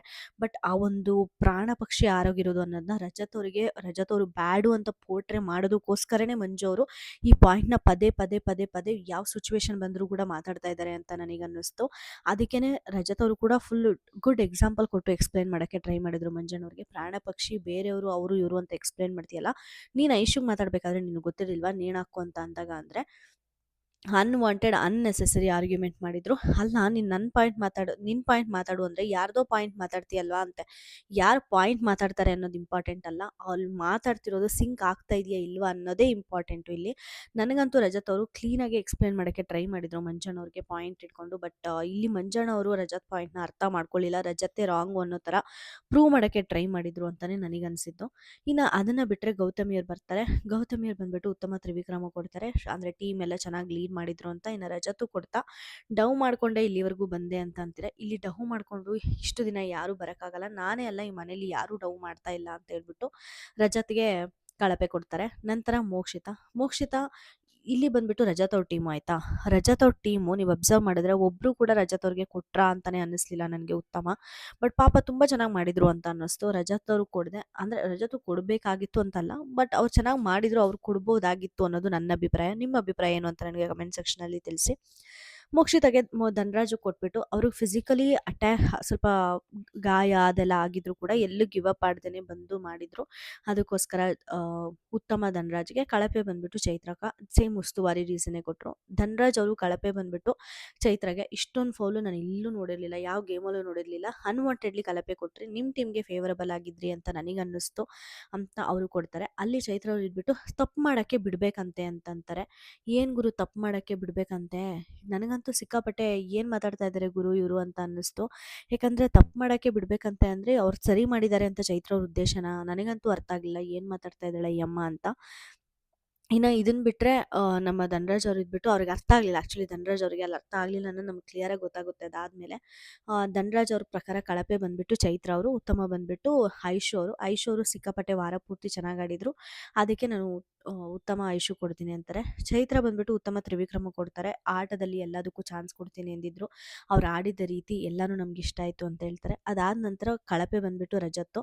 ಇಲ್ಲಿ ಕವರ್ ಅಪ್ ಮಾಡ್ಕೊಳ್ಳೋಕ್ಕೆ ಸಾರಿ ಕೇಳಿದೆ ಅಂತ ಒಂದು ಹೇಳಿದ್ದು ಚೈತ್ರ ಅವರು ಸಿಕ್ಕಾಪಟ್ಟೆ ತಪ್ಪು ಅನ್ನಿಸ್ತು. ಯಾಕಂದರೆ ರಜತ್ ಅವರು ಆನೆಸ್ಟಾಗೆ ಹೋಗ್ಬಿಟ್ಟು ಚೈತ್ರ ಅವ್ರಿಗೆ ಸಾರಿ ಕೇಳಿದರು. ಬಟ್ ಅದನ್ನು ಗೇಮ್ ಒಂದು ಪ್ಲ್ಯಾನು ಅವನ ತಪ್ಪನ್ನ ಮುಚ್ಚಾಕೊಳ್ಳೋದಕ್ಕೆ ಬಂದು ಸಾರಿ ಕೇಳಿದ್ದಾನೆ ಅನ್ನೋ ಥರ ಮಾತಾಡಿದ್ದು ನನಗಿಷ್ಟ ಆಗಲಿಲ್ಲ ಅಲ್ಲಿ. ಇನ್ನು ಹನುಮಂತವರು ಬಂದುಬಿಟ್ಟು ಚೈತ್ರಗೆ ಕಳಪೆ ಕೊಡ್ತಾರೆ. ಉತ್ತಮ ಬಂದುಬಿಟ್ಟು ತ್ರಿವಿಕ್ರಮ ಕೊಡ್ತಾರೆ. ಇದು ನನಗೆ ಹನುಮಂತವ್ರದ್ದು ಏನು ಅಂತಲೇ ನನಗೆ ಅರ್ಥ ಆಗಲಿಲ್ಲ. ಯಾಕೆ ಹನುಮಂತಿಗೆ ಕೊಟ್ಟರು, ಹನುಮಂತವರು ಕಳಪೆ ತ್ರಿವಿಕ್ರಮ್ ಕೊಡ್ತಾರೆ ಅಂತನಾ ಏನು ಅಂತಲೇ ನನಗೆ ಅರ್ಥ ಆಗಲಿಲ್ಲ. ಲೀಡ್ ಚೆನ್ನಾಗಿ ಮಾಡಿದರು ಅಂತ, ಈ ಕಡೆ ರಜತ್ ಅವರು ಚೆನ್ನಾಗೇ ಮಾಡಿದರು ಅಂತ ಅನ್ನಿಸ್ತು ನನಗೆ. ಹನುಮಂತವರು ಒಂದು ಸ್ವಲ್ಪ ಮೈಂಡ್ ಗೇಮ್ ಅಂತೂ ಆಡೋಕ್ಕೆ ಟ್ರೈ ಮಾಡ್ತಿದ್ದಾರೆ. ಅವ್ರ ಉದ್ದೇಶ ಏನು ಅಂತಲೇ ಅರ್ಥ ಆಗ್ತಾ ಇಲ್ಲ. ಇನ್ನು ಬಂದುಬಿಟ್ಟು ತ್ರಿವಿಕ್ರಮ್ ಉತ್ತಮ ಮೋಕ್ಷಿತ ಕೊಡ್ತಾರೆ. ಉಸ್ತುವಾರಿ ಎಲ್ಲ ಚೆನ್ನಾಗಿ ಮಾಡಿದ್ರಂತೆ. ಗುರು ಅಲ್ಲಿ ಚೆನ್ನಾಗಿ ಮಾಡಿರೋ ಭವ್ಯ ಅವರಿದ್ದಾರೆ, ಮತ್ತು ಗೌತಮಿ ಅವರಿದ್ದಾರೆ, ಅವ್ರ ಟೀಮಲ್ಲಿ ಇರೋ ಪರ್ಫಾರ್ಮೆನ್ಸ್ ಕೊಟ್ಟಿರೋರು ಎಲ್ಲರೂ ಇರಬೇಕಾದ್ರೆ ಅಲ್ಲಿ ಮೋಕ್ಷಿತನೇ ಯಾಕೆ ಕಂಡ್ರು ತ್ರಿವಿಕ್ರಮ್ಗಂತಲೇ ಅರ್ಥ ಆಗಲಿಲ್ಲ ನನಗೆ. ಫ್ರೆಂಡ್ಶಿಪ್ನ ಉಳಿಸ್ಕೊಂಡು ಬಂದಿದ್ದೀವಿ ನಾವು, ಫಸ್ಟ್ ದಿನದಿಂದ ಹೆಂಗಿದ್ವೋ ಇವಾಗ್ಲೂವರೆಗೂ ಹಂಗೆ ಇದ್ದೀವಿ ಅಂತ ಹೇಳ್ತಾರಲ್ಲ ಭವ್ಯಗೆ ತ್ರಿವಿಕ್ರಮು. ನನಗನ್ಸುತ್ತೆ ಫ್ರೆಂಡ್ಶಿಪ್ನ ಕಾಪಾಡ್ಕೊಂಡು ಬರ್ತಿರೋದು ಭವ್ಯ ಅವರು ಅಂತ. ಯಾವುದೇ ಕಾರಣಕ್ಕೂ ತ್ರಿವಿಕ್ರಮ್ನ ಬಿಟ್ಕೊಡ್ತಾ ಇಲ್ಲ ಭವ್ಯ. ಬಟ್ ಭವ್ಯನ ತ್ರಿವಿಕ್ರಮ್ ತುಂಬ ಸಲ ಬಿಟ್ಕೊಟ್ಟಿದ್ದಾರೆ ಅಂತ ಅನಿಸುತ್ತೆ. ಅಷ್ಟು ಚೆನ್ನಾಗಿ ಆಡಿ ಇವತ್ತು ಭವ್ಯ ಅವರು ಕ್ಯಾಪ್ಟನ್ ಆಗಿ ನಿನ್ನ ಮುಂದೆನೇ ಕೂತಿದ್ದಾರೆ, ನಿಮ್ಮ ಟೀಮಲ್ಲಿ ಇರೋಳೇನೆ. ಅವ್ರನ್ನ ಬಿಟ್ಬಿಟ್ಟು ಬೇರೆಯವರು ನನಗೆ ಉತ್ತಮ ಅನಿಸಿದ್ರು ಅಂತ ಕೊಟ್ಟರು. ನನಗೆ ಅದೇನೋ ನನಗೆ ನಿಜವಾಗ್ಲೂ ಸರಿ ಬರಲಿಲ್ಲ. ಇನ್ನು ಕಳಪೆ ಬಂದುಬಿಟ್ಟು ಹನುಮಂತು. ಇದ್ರ ಬಗ್ಗೆನೇ ನಮ್ಮ ಹನುಮಂತವರು ಅಣ್ಣ ತಂಗಿ ನನಗೆ ಕಳಪೆ ಕೊಟ್ಲು ಅಂತ ಕೂಡ ಡಿಸ್ಕಷನ್ ಮಾಡ್ತಾರೆ. ಮಾತಾಡೋಣ. ಕಳಪೆ ಬಂದುಬಿಟ್ಟು ಚೈತ್ರ ಅವ್ರು ಫುಲ್ ಖುಷಿಯಾಗಿದ್ದಲ್ಲ, ನನಗೇನು ಹೊಸದೇನಲ್ಲ ಅಂತ ಹೋಗಿ ಜೈಲಿಗೆ ಹೋಗ್ತಾರೆ. ಅಲ್ಲಿ ಭವ್ಯ ಅವ್ರಿಗೊಂದು ಸ್ವಲ್ಪ ಮಾತಾಡ್ತಾರೆ. ಭವ್ಯ ಮತ್ತು ಚೈತ್ರ ಅವ್ರ ನಡುವೆ ಒಂದು ಸ್ವಲ್ಪ ಡಿಸ್ಕಷನ್ ಆಗುತ್ತೆ. ನೀವು ನನ್ನ ಮಾತನ್ನ ನಂಬಿಟ್ಟು ಅವಳು ಒಳಗಡೆ ಬಂದು ದಿಮ್ಮನ ಕಿತ್ಕೊಂಡು ಹೋದ್ಲು ಅಂತ ಹೇಳ್ತಿರಲ್ಲ, ನನ್ನ ಮಾತು ನಂಬಿಟ್ಟು ನೀವು ಡಿಸಿಷನ್ ತೊಗೋಬಾರ್ದಾಗಿತ್ತು. ಆ್ಯಸ್ ಎ ಉಸ್ತುವಾರಿ ನೀವು ಉಸ್ತುವಾರಿ ಕೆಲಸ ಮಾಡಬೇಕಾಗಿತ್ತು ಅಂತ ಹೇಳ್ತಾರೆ ಭವ್ಯ ಅವರು. ಇದು ಕರೆಕ್ಟೇ. ಭವ್ಯ ಅವ್ರು ಎಷ್ಟು ಗಟ್ಟಿಯಾಗೆ ಅವ್ರು ಡಿಸಿಷನ್ ಹೇಳಿದ್ರು ಉಸ್ತುವಾರಿ ಅವ್ರ ಜವಾಬ್ದಾರಿ ಆಗಿರುತ್ತೆ. ಅಲ್ಲಿ ಏನಾಗಿರುತ್ತೆ ಏನು ಅಂತ ನೋಡಿ ಡಿಸಿಷನ್ ತೊಗೊಳ್ಳೋದು. ಅದಕ್ಕೆ ಚೈತ್ರ ಅವ್ರು ಹೇಳ್ತಾರೆ, ಇಲ್ಲ ನಾನು ನೋಡಿದ್ದೆ, ಅದನ್ನು ಕನ್ಫರ್ಮ್ ಮಾಡ್ಕೊಳ್ಳೋದಾ ಹೆಂಗೆ ಅಂತ ನೋಡಬೇಕಾದ್ರೆ ನಾನು ನೋಡಿದೆ ಅಂದಲ್ಲ, ಅದಕ್ಕೆ ನನ್ನ ಹತ್ರ ಒಂದು ಡಿಸಿಷನ್ ಕೊಟ್ಟೆ ಅಂತ ಹೇಳ್ತಾರೆ. ಅದಾದಮೇಲೆ ಇಲ್ಲಿ ಸ್ವಲ್ಪ ಮೋಕ್ಷಿತ್ ಅವ್ರ ಬಗ್ಗೆನೂ ಬರುತ್ತೆ ಡಿಸ್ಕಷನ್ನು. ಮೋಕ್ಷಿತ್ ಅವ್ರ ಬಗ್ಗೆ ಏನು ಹೇಳ್ತಾರೆ ಅಂದರೆ ಚೈತ್ರ ಅವರು, ರಜತ್ ಅವರು ಆ್ಯಕ್ಚುಲಿ ಲಾಸ್ಟ್ ಟೈಮು ಧನರಾಜ್ನ ಹೊಡಿಯೋಕೆ ಹೋದ್ರು ಅಂತ ಅಂದ್ಬಿಟ್ಟು ಮೋಕ್ಷಿತ ಕಳಪೆ ಕೊಟ್ಲು ರಜತ್ ಅವರಿಗೆ. ಅದೇ ಮೋಕ್ಷಿತ ಇವತ್ತು ಬಂದುಬಿಟ್ಟು ರಜತ್ ನನ್ನ ಹೊಡಿಯೋಕೆ ಬರ್ತಾ ಇದ್ರೆ ಇವತ್ತು ರಜತ್ನ ಕಳಪೆ ಕೊಡೋದು ಬಿಟ್ಟು ನನಗೇನೆ ಕಳಪೆ ಕೊಟ್ಟಿದ್ದಾಳೆ. ಇಲ್ಲಿ ಯಾವ ಒಂದು ಡಿಸಿಷನ್ ಮೇಲೆ ಇವ್ರು ಕೊಡ್ತಾ ಇದ್ದಾರೆ ಕಳಪೆ ಅನ್ನೋದೇ ಗೊತ್ತಾಗ್ತಿಲ್ವಲ್ಲ ಭವ್ಯ ಅಂತ ಎಕ್ಸ್ಪ್ರೆಸ್ ಮಾಡ್ತಾರೆ. ಬಟ್ ಇಲ್ಲಿ ಭವ್ಯ ಅವರು ತುಂಬ ಮೆಚ್ಯೂರ್ ಆಗಿ ಹ್ಯಾಂಡಲ್ ಮಾಡಿದ್ರು ಆ ಸಿಚುವೇಶನ್ ಅಂತ ಅನ್ನಿಸ್ತು. ಅನ್ನಿಸ್ತು. ಅವ್ರಿಗೆ ಹೇಳ್ತಾರೆ, "ಅಕ್ಕ ನಿಮ್ಮ ಪಾಲಿಗೆ ನಿಮ್ದು ಡಿಸಿಷನ್ ರೈಟ್ ಆಗಿರುತ್ತೆ. ಆದ್ರೆ ಅವ್ರಿಗೆ ಅವ್ರ ಡಿಸಿಷನ್ ರೈಟ್ ಅನ್ನಿಸ್ಬೋದು. ನಿಮಗೆ ನಿಮ್ಮ ರೀಸನ್ಸ್ ಇರುತ್ತೆ, ಅವರಿಗೆ ಅವ್ರ ರೀಸನ್ಸ್ ಇರುತ್ತೆ. ನಾವು ಕಂಪೇರ್ ಮಾಡ್ಕೊಳಕ್ಕಾಗಲ್ಲ" ಅಂತ ಅಂದ್ಬಿಟ್ಟು ಚೈತ್ರಾಗೆ ಒಂದು ಸ್ವಲ್ಪ ಒಳ್ಳೆ ಸಜೆಷನ್ನು ಭವ್ಯ ಅವರಿಂದ ಅಲ್ಲಿ ಸಿಕ್ತು ಅಂತ ಅನ್ನಿಸ್ತು. ತುಂಬ ಮೆಚ್ಯೂರ್ ಸಜೆಷನ್ ಅಂತ ಅನ್ನಿಸ್ತು. ಅದಾದ ನಂತರ ಈ ಕಡೆ ಮಾತಾಡ್ತಾ ಇರ್ತಾರೆ, ಯಾರ್ಯಾರು ಎಷ್ಟೆಷ್ಟು ಕಳಪೆ ಓಟ್ ಬಂದಿತ್ತು ಅಂತ ಎಲ್ಲನ. ಇಲ್ಲಿ ನಮ್ಮ ಹನುಮಂತ್ ಅವರು ಹೇಳ್ತಾ ಇರ್ತಾರೆ, ನನಗೆ 2 ಓಟ್ ಬಂತು, ಅಣ್ಣ ತಂಗಿ ಇಬ್ಬರೇನೆ ಕೊಟ್ಟಿದ್ದು. ಅಂದರೆ ಯಾರದು ಅಣ್ಣ ತಂಗಿ ಅಂತಂದರೆ ಭವ್ಯ ಅಕ್ಕ, ತ್ರಿವಿಕ್ರಮ್ ಅಣ್ಣ ಅಂತ ಹೇಳ್ತಾರೆ. ಅದಕ್ಕೆ ಅಮ್ಮ ಹೌದಾ ಅಂತ ಅಂದ್ಬಿಟ್ಟು ಐಶು ಅಂತೂ ಫುಲ್ ಸರ್ಪ್ರೈಸ್ ಆಗಿ ಹೋಗ್ತಾರೆ, ಫುಲ್ ನಗ್ತಾ ಇರ್ತಾರೆ, ಅಯ್ಯೋ ಇವ್ರು ಅಣ್ಣ ತಂಗಿ ಅಂತಾರ ಅಂತ. ಹನುಮಂತ್ ಅವರು ಭವ್ಯ ಮತ್ತು ತ್ರಿವಿಕ್ರಮ್ ಮುಂದೆನೇ ಹೇಳ್ತಾರಂತೆ, ಅಣ್ಣ ತಂಗಿ ನೀವು ಅಂತ. ಆದ್ರೆ ಅವರಿಬ್ರು ಏನು ಮಾತಾಡಲ್ಲ, ಸುಮ್ಮನೆ ಇರ್ತಾರೆ ಅಂತ ಒಂದು ಸ್ವಲ್ಪ ತಮಾಷೆಗೆ ಎಲ್ಲರೂ ನಕ್ಕೊಳ್ತಾ ಇದ್ರು.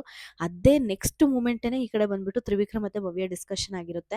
ನಾನು ನಿಮ್ಮನ್ನ ಬೇಕು ಅಂತ ಮಾಡಲಿಲ್ಲ, ಬೇಕಾದ್ರೆ ನಿಮ್ಮ 3 ಜನಕ್ಕೆ ಸಾರಿ ಕೇಳ್ತೀನಿ ಬಿಡಿ ನಾಳೆ ಎಲ್ಲರ ಮುಂದ್ರು ಅಂತ ಎಲ್ಲ ಹೇಳ್ತಾ ಇರ್ತಾರೆ ಭವ್ಯ ಅವರು.